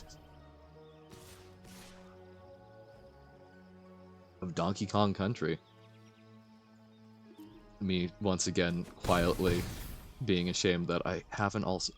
I haven't played like almost any Nintendo stuff. Um, I've played some Smash Brothers Brawl, and that's kinda the extent of it. Oh, so it's just got this. Oh, that sounds like a horrifying soundbite in the best way. Let me guess. It doesn't do anything to make it different, and you get a lot of bananas, I imagine, so that it just sears itself into your mind when you're trying to drift off. It's just, ooh, banana.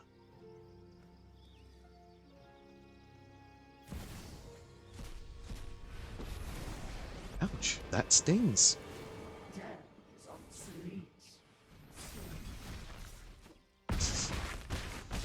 Damn.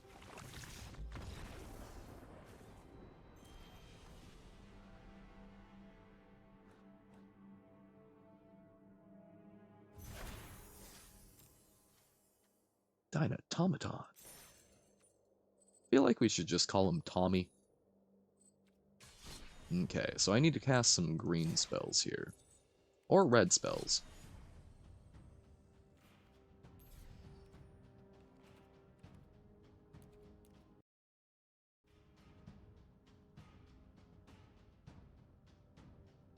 Oh.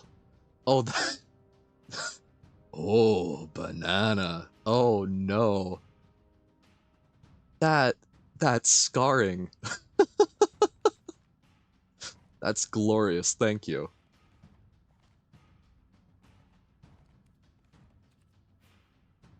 Man, you gotta know... You know that whoever recorded that sound, his friends probably just constantly play that for him on the phone. Amazing.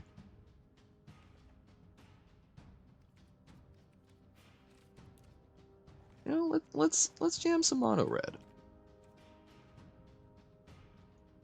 I mean, all of these wonderful deck finders and whatnot seem to say that it's doing pretty well, so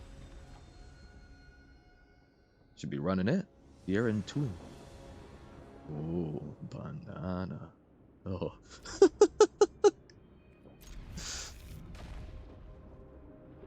That has so much remixable potential.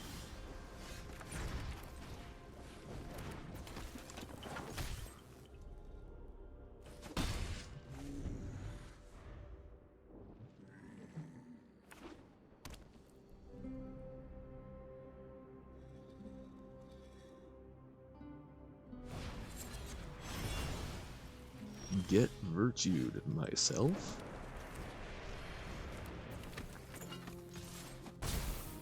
So a blue and black deck playing Murex.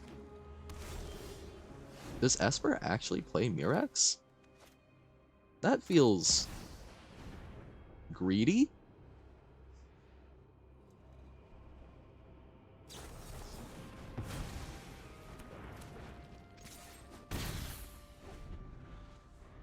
I say, having kept a 2-land hand with plenty of 3-drops.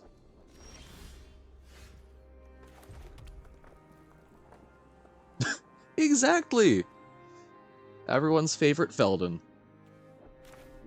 Oh, that's what I...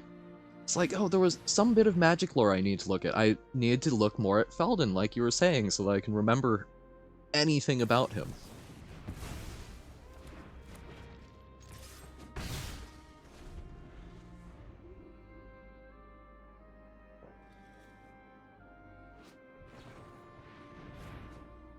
Like, I'm going to guess if they put him in red, it's probably because they were trying to pigeonhole him into being in Mishra's color identity.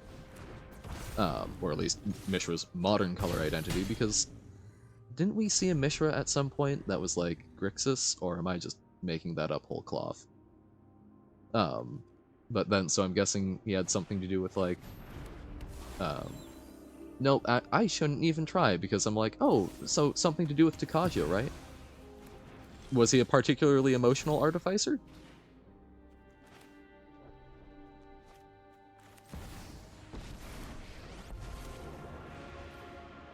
That's I truly do not know anything about him. And pump up for lethal. Wah! Instinct, ambition, and emotion. Yep.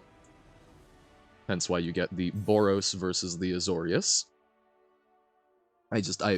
Again, I don't know much about Felden. I hear Artificer, so I assume he's a bit more measured, but I guess we do have things like the Is It League.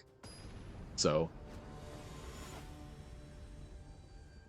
is he sort of on that like mad genius spectrum?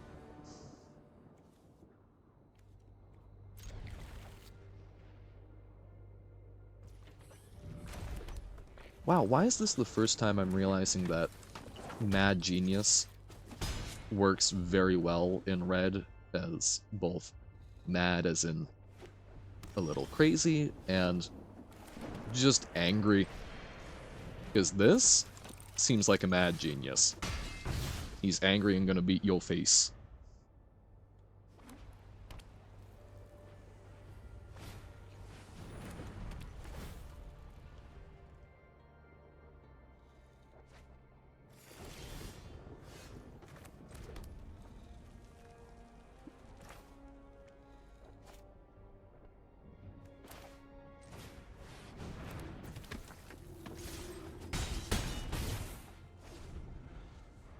I will say that aspect of red is part of why I've always felt a little weird about Grixis including red. Because it seemed like a very sort of dead plane. Like that perk in Fallout you can only get if you have... Is that... I hadn't come across that, but from what I've seen of Fallout, that scans. That's so good. Literal mad genius. Yep, I'm basically a professional at saving Innistrad by now. Let's bring things up to a simmer. Oh, that's amazing. But no, I've always felt a little weird about Grixis having red, since it seems to sort of be just really focused on death, and I don't know, not in like, uh, let's go out, be barbarians, and sacrifice ourselves. Not like, yay, let's celebrate death. Just sort of a, we got corpses, which, I don't know, doesn't strike me as particularly red mana. Oh, I'm getting foxed?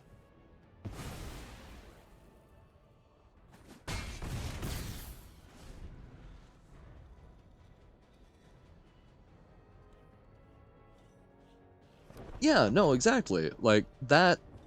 Mardu is great because it's primarily red, it's got the emotion, and then it's got sort of the martial aspect from white, and it's got more of the, like, chaotic blood magic that sometimes shows up with more of their berserkers from the black.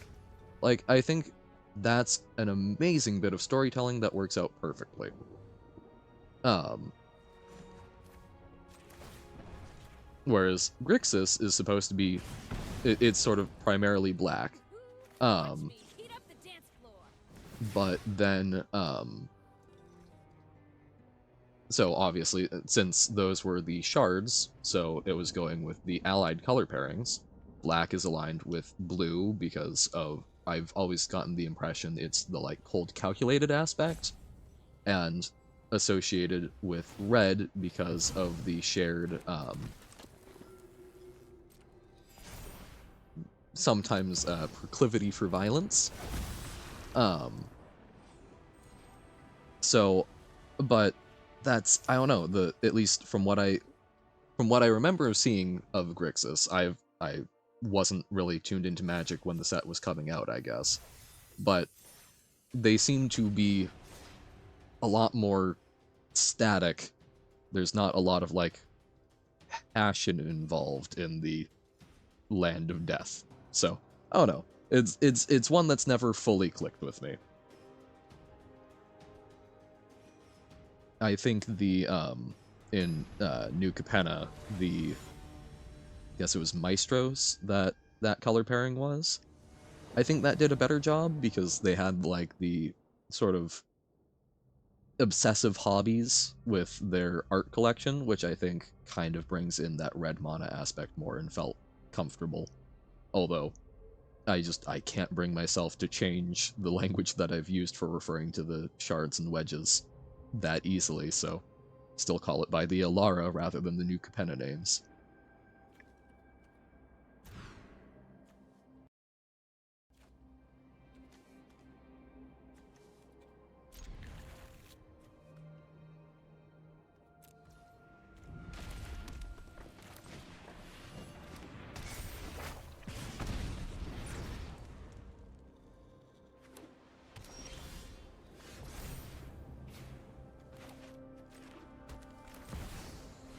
Monoface's Kakazan just does so much.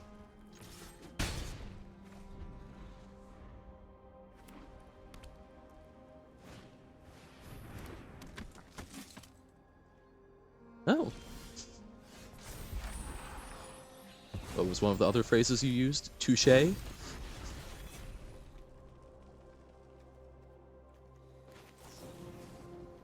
No. Wow, Itchy Trigger Finger just really wanted to burn that.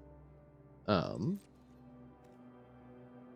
guess let's make them pitch a card, because we can Monstrous Rage.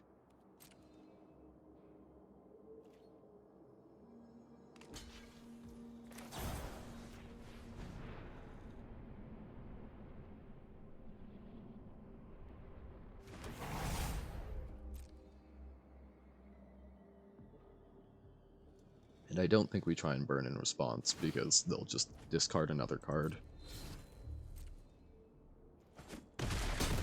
Dice Try. They do a pretty good job of it going. Oh, okay. I'll check that out, because obviously I enjoy game design. It's something that I'm looking at. So seeing them sort of dissect how they think the cards are being done, that sounds fun. So I know, I could try burning it to tap it. That's, ugh. Or I could just hold it up to trade. Okay, so I could burn it here, which they discard and they tap, and it gives us a turn off, but then we can't attack through Adeline at all. Or I let them just start that train rolling, but then potentially 2-for-1 myself, which is probably the best I can hope for, unless I draw a...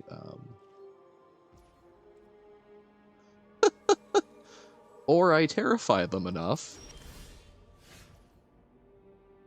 Guess that's another option.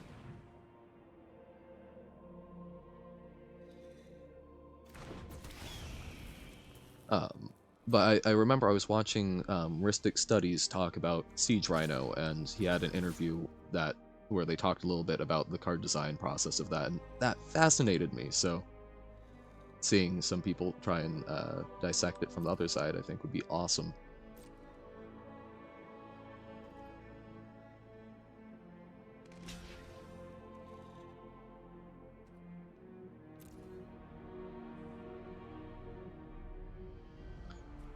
It's going to be 2 more mana, because unfortunately, Bloodthirsty is just the teensiest bit worse, and it's 2 and a red for each other time you do it. Yeah, I know. It's one of the most killer things. It's a really good card, but it's just a little high on the curve. Still very much worth playing. I think I try burning Adeline here, because then they can discard. I think this is actually really good for us card advantage-wise. Ah, yes, the Sleeping Hedron.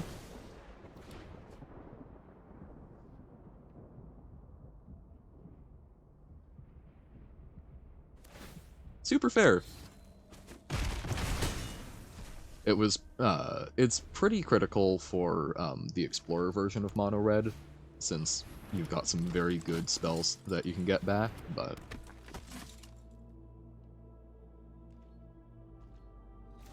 It is also a mythic that's a lot of the time just a 2/2 with haste. Yeah, exactly.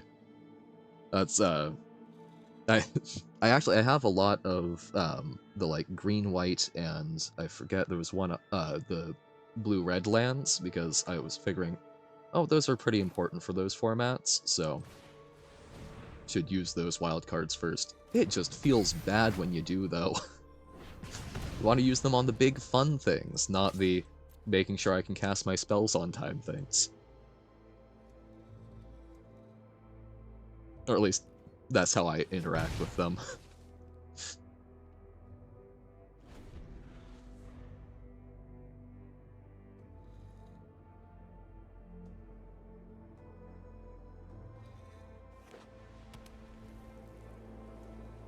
But no, I feel a lot better when I use a wild card, if it's on ones that are going to be useful across formats.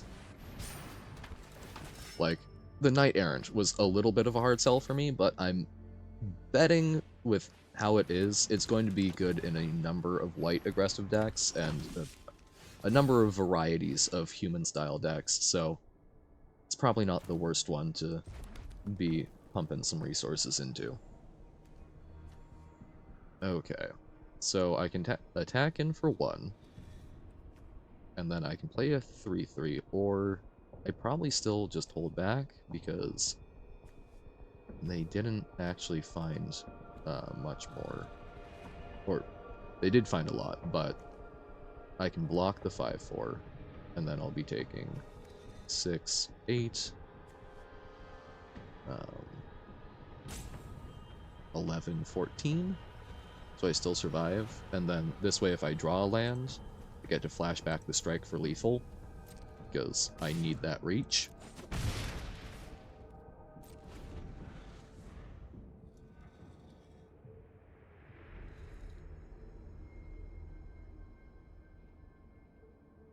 I get that they're playing best of 1, but a very, very impatient person. Not blinking my blocker.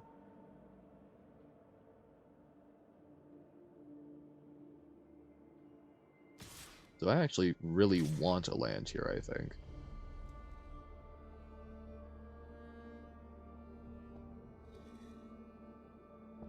I want a land or a lightning strike.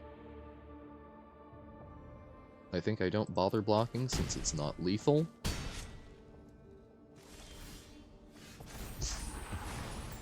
Phoenix Chick was not quite what we were looking for.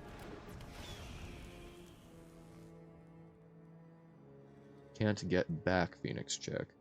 So now, how has the math changed? So we block 5, and then we're going to be taking, so still 8,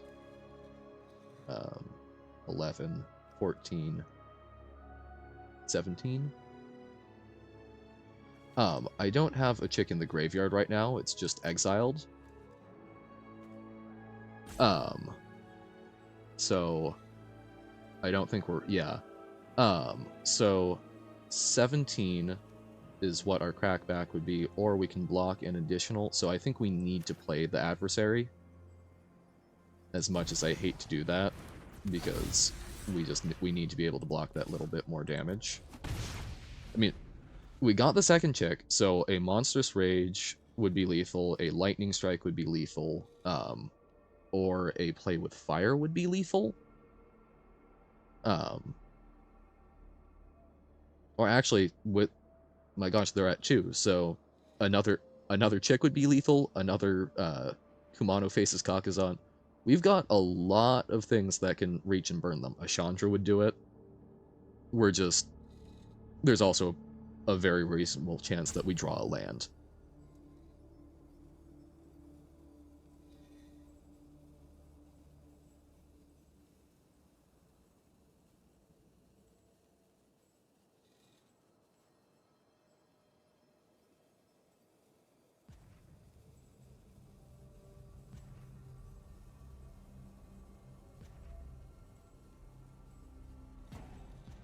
There's the terrible temptation to say your go to them, considering how they've been being, but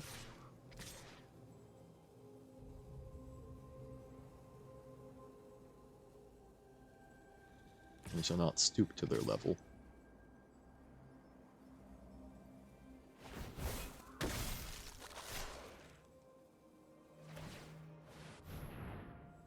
You're digging now? Okay, so they didn't attack with the Brutal Cathar, So what is the minimal that we can get away with? So we can block here, soak up the most damage, so that's 8, 16. So we do still need to block 2 more. That brings it down to 14.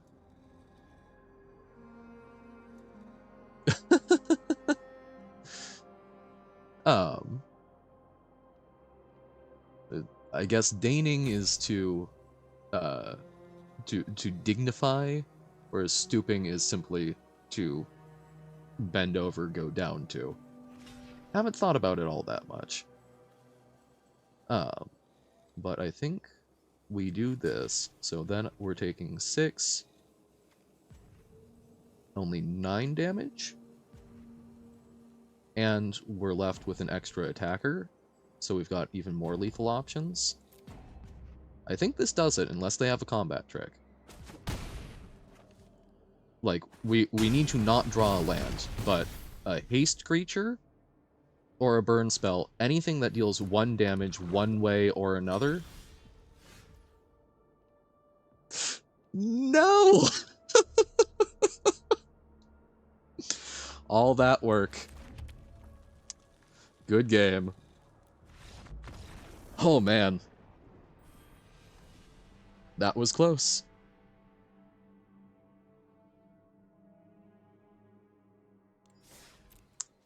But hey, that's the fun of Magic. One of my favorite games at all recent memory. I don't know, Arena, I have a much harder time remembering stuff because I can't put a face to my opponent a lot of the time. But there was a new Capenna draft where I was down to 3 cards in my library, and I had a professional facebreaker, and what it boiled down to was I remembered, I basically using one of the little draft overlay, checking what you still have left in your deck. I knew the 3 cards left in my deck. If there were 2 of them that I could get that turn, and I needed to get exactly those 2, I won. If I drew the 3rd card, I would lose.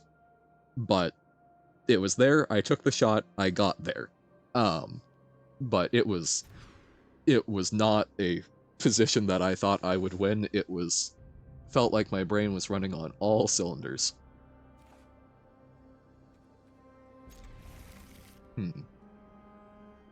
I think I tuck the adversary, because I think Feldon is just better in a vacuum on turn 2.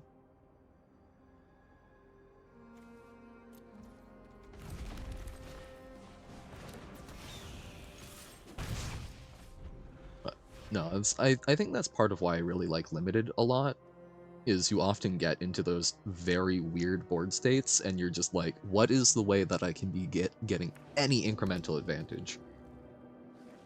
It does happen in Constructed as well, but I think there's a lot more weird, janky scenarios that come up with Limited. Yeah,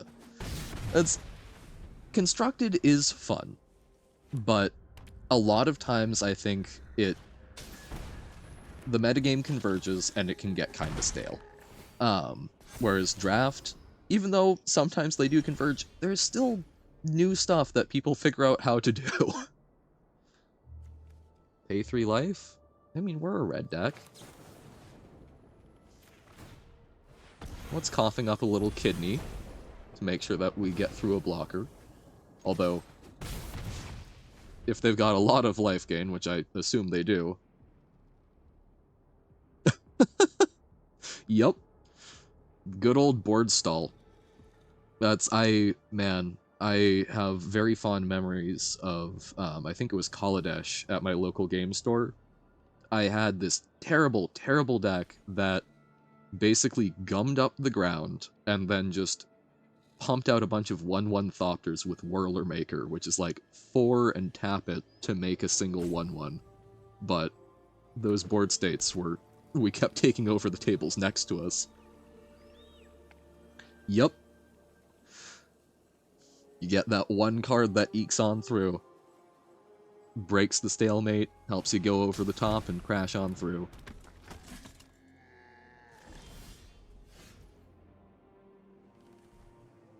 Oh, okay. Monstrous Rage.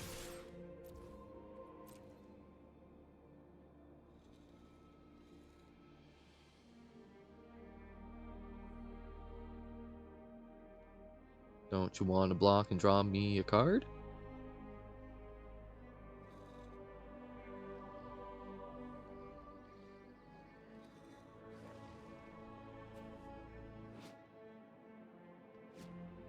I do like Dennick's little seal. I also like that a lot of... Whenever people are trying to represent magical symbols, it's like half the time it's all like Nordic runes, and the other half the time it's like Hebrew or Arabic script. Just trying to look for anything that we've come across content that's vaguely familiar to us, but different enough that it's mysterious.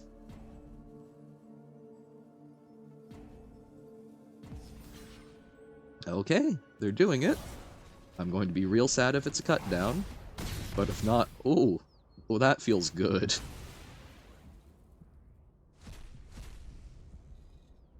I think we take the land to play. I think we even play out the adversary. Just get something down.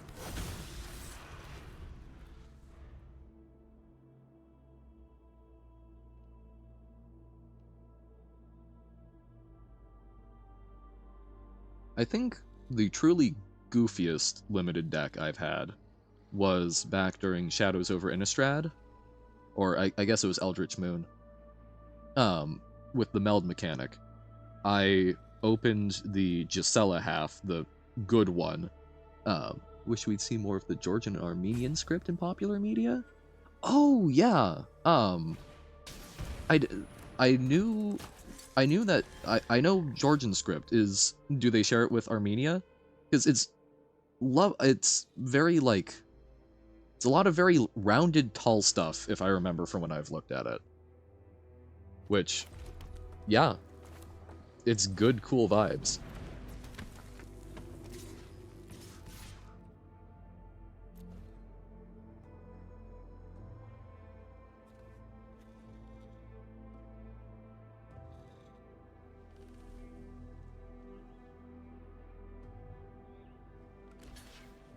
Finally trading the bat.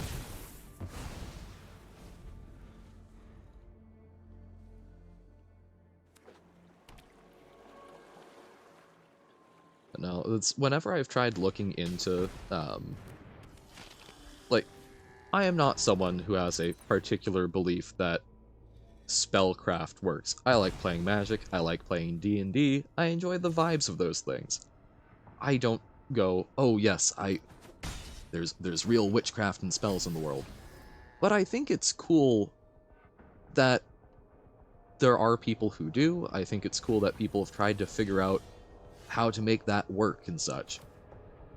And it makes me so sad that whenever I've looked into it, trying to understand, you know, what are the methods and such that people have come up with, that most of it was invented in like the 50s and is based on like wild misinterpretations of what we as humans used to do. It's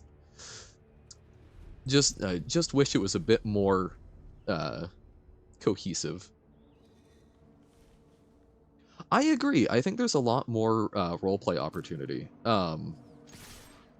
That's the D&D campaign I'm currently in is, I think, the first time I've played a spellcaster in a very, very long time.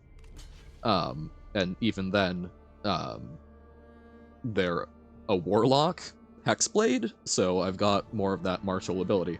I am by far not the most effective member of the party, but I have a lot of fun with it.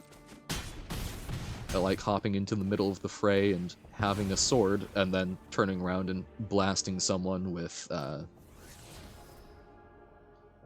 you know, some big, friggin' necrotic spell with my Warcaster feat. But no, like, I am a massive sucker for, like, a champion fighter that just is able to go, go, go. Ooh, okay, interesting decision. Do I do the Face Breaker or Kumano's? Kumano's dodges more removal, and it's some instant damage. Face Breaker is good for sustained value, but I think we just try and get them even closer to dead.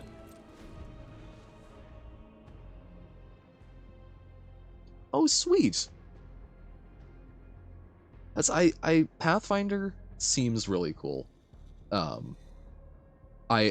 D&D is most of what I've looked at, role-playing wise, because my dad was a big fan and actually had some of the, like, original D&D books, which, let me tell you, trying to run a campaign like that makes you very appreciative of all of the improvements that have been made since then. No, because Pathfinder figured out guns before D&D did, right? But Martial Bard sounds sweet. I think I've seen some stuff on more like a swashbucklery angle in some D&D things, so that's one route I can see it taking, but I imagine there's a lot of really cool ways to make that work.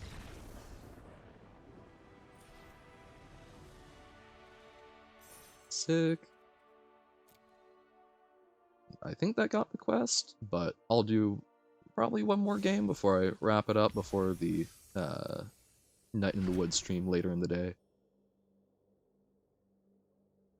Oh, okay. Alright. We'll do one more mono red game, and then wrap up Magic for now. But yeah. I'll have to take a look at how they're handling Martial Bard stuff. Since I need to do a bit of work, my friend who is DMing the game that I'm currently in, likes to do a lot of homebrew subclasses in D&D, which a lot of them are really cool, and he's done some interesting martial stuff. I think he's currently working on like a pike and shot iteration of fighter, which looks pretty cool. One that I've been playing around with for a while. At some point, yes, it is something that I've been looking at doing. I've actually made a quote-unquote business account for Discord so that I can keep that separate since I'm a semi-private person. Just need to figure out making the server and trying to make it not just an empty wasteland of the general channel. So, you betcha.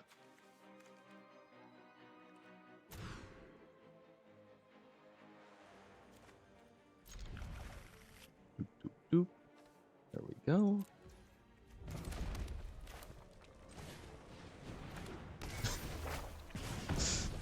Somewhat.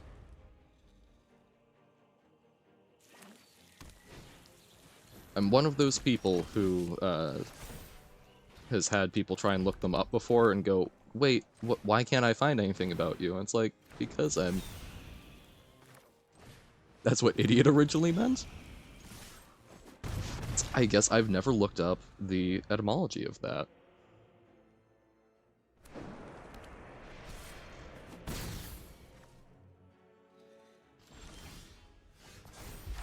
Oh, Idios. Own private. Fascinating.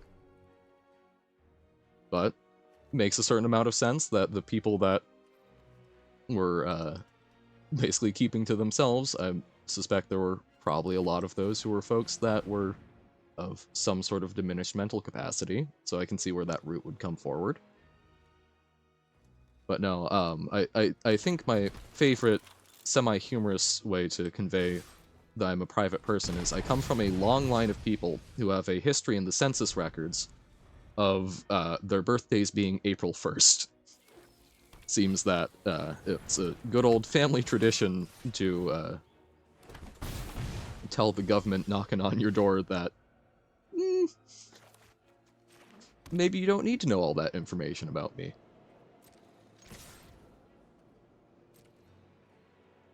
Alright.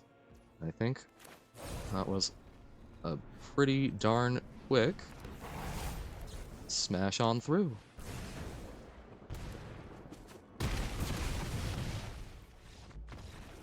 Sick. Alright. Leaving off on that tantalizing 1 pip away from Platinum Tier 2. But I think that will do it for me for Magic for the day. But I will be back on in about 2.5 hours to check out some more Night in the Woods. Keep going along.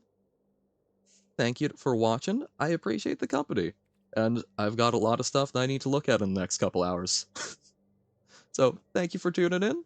Have a lovely, I guess lovely rest of your day doesn't work if I'm coming back on. So have a lovely time before I see you again. I'll work on that outro. May do go Bert. Absolutely. Well, thank you for watching. Bye.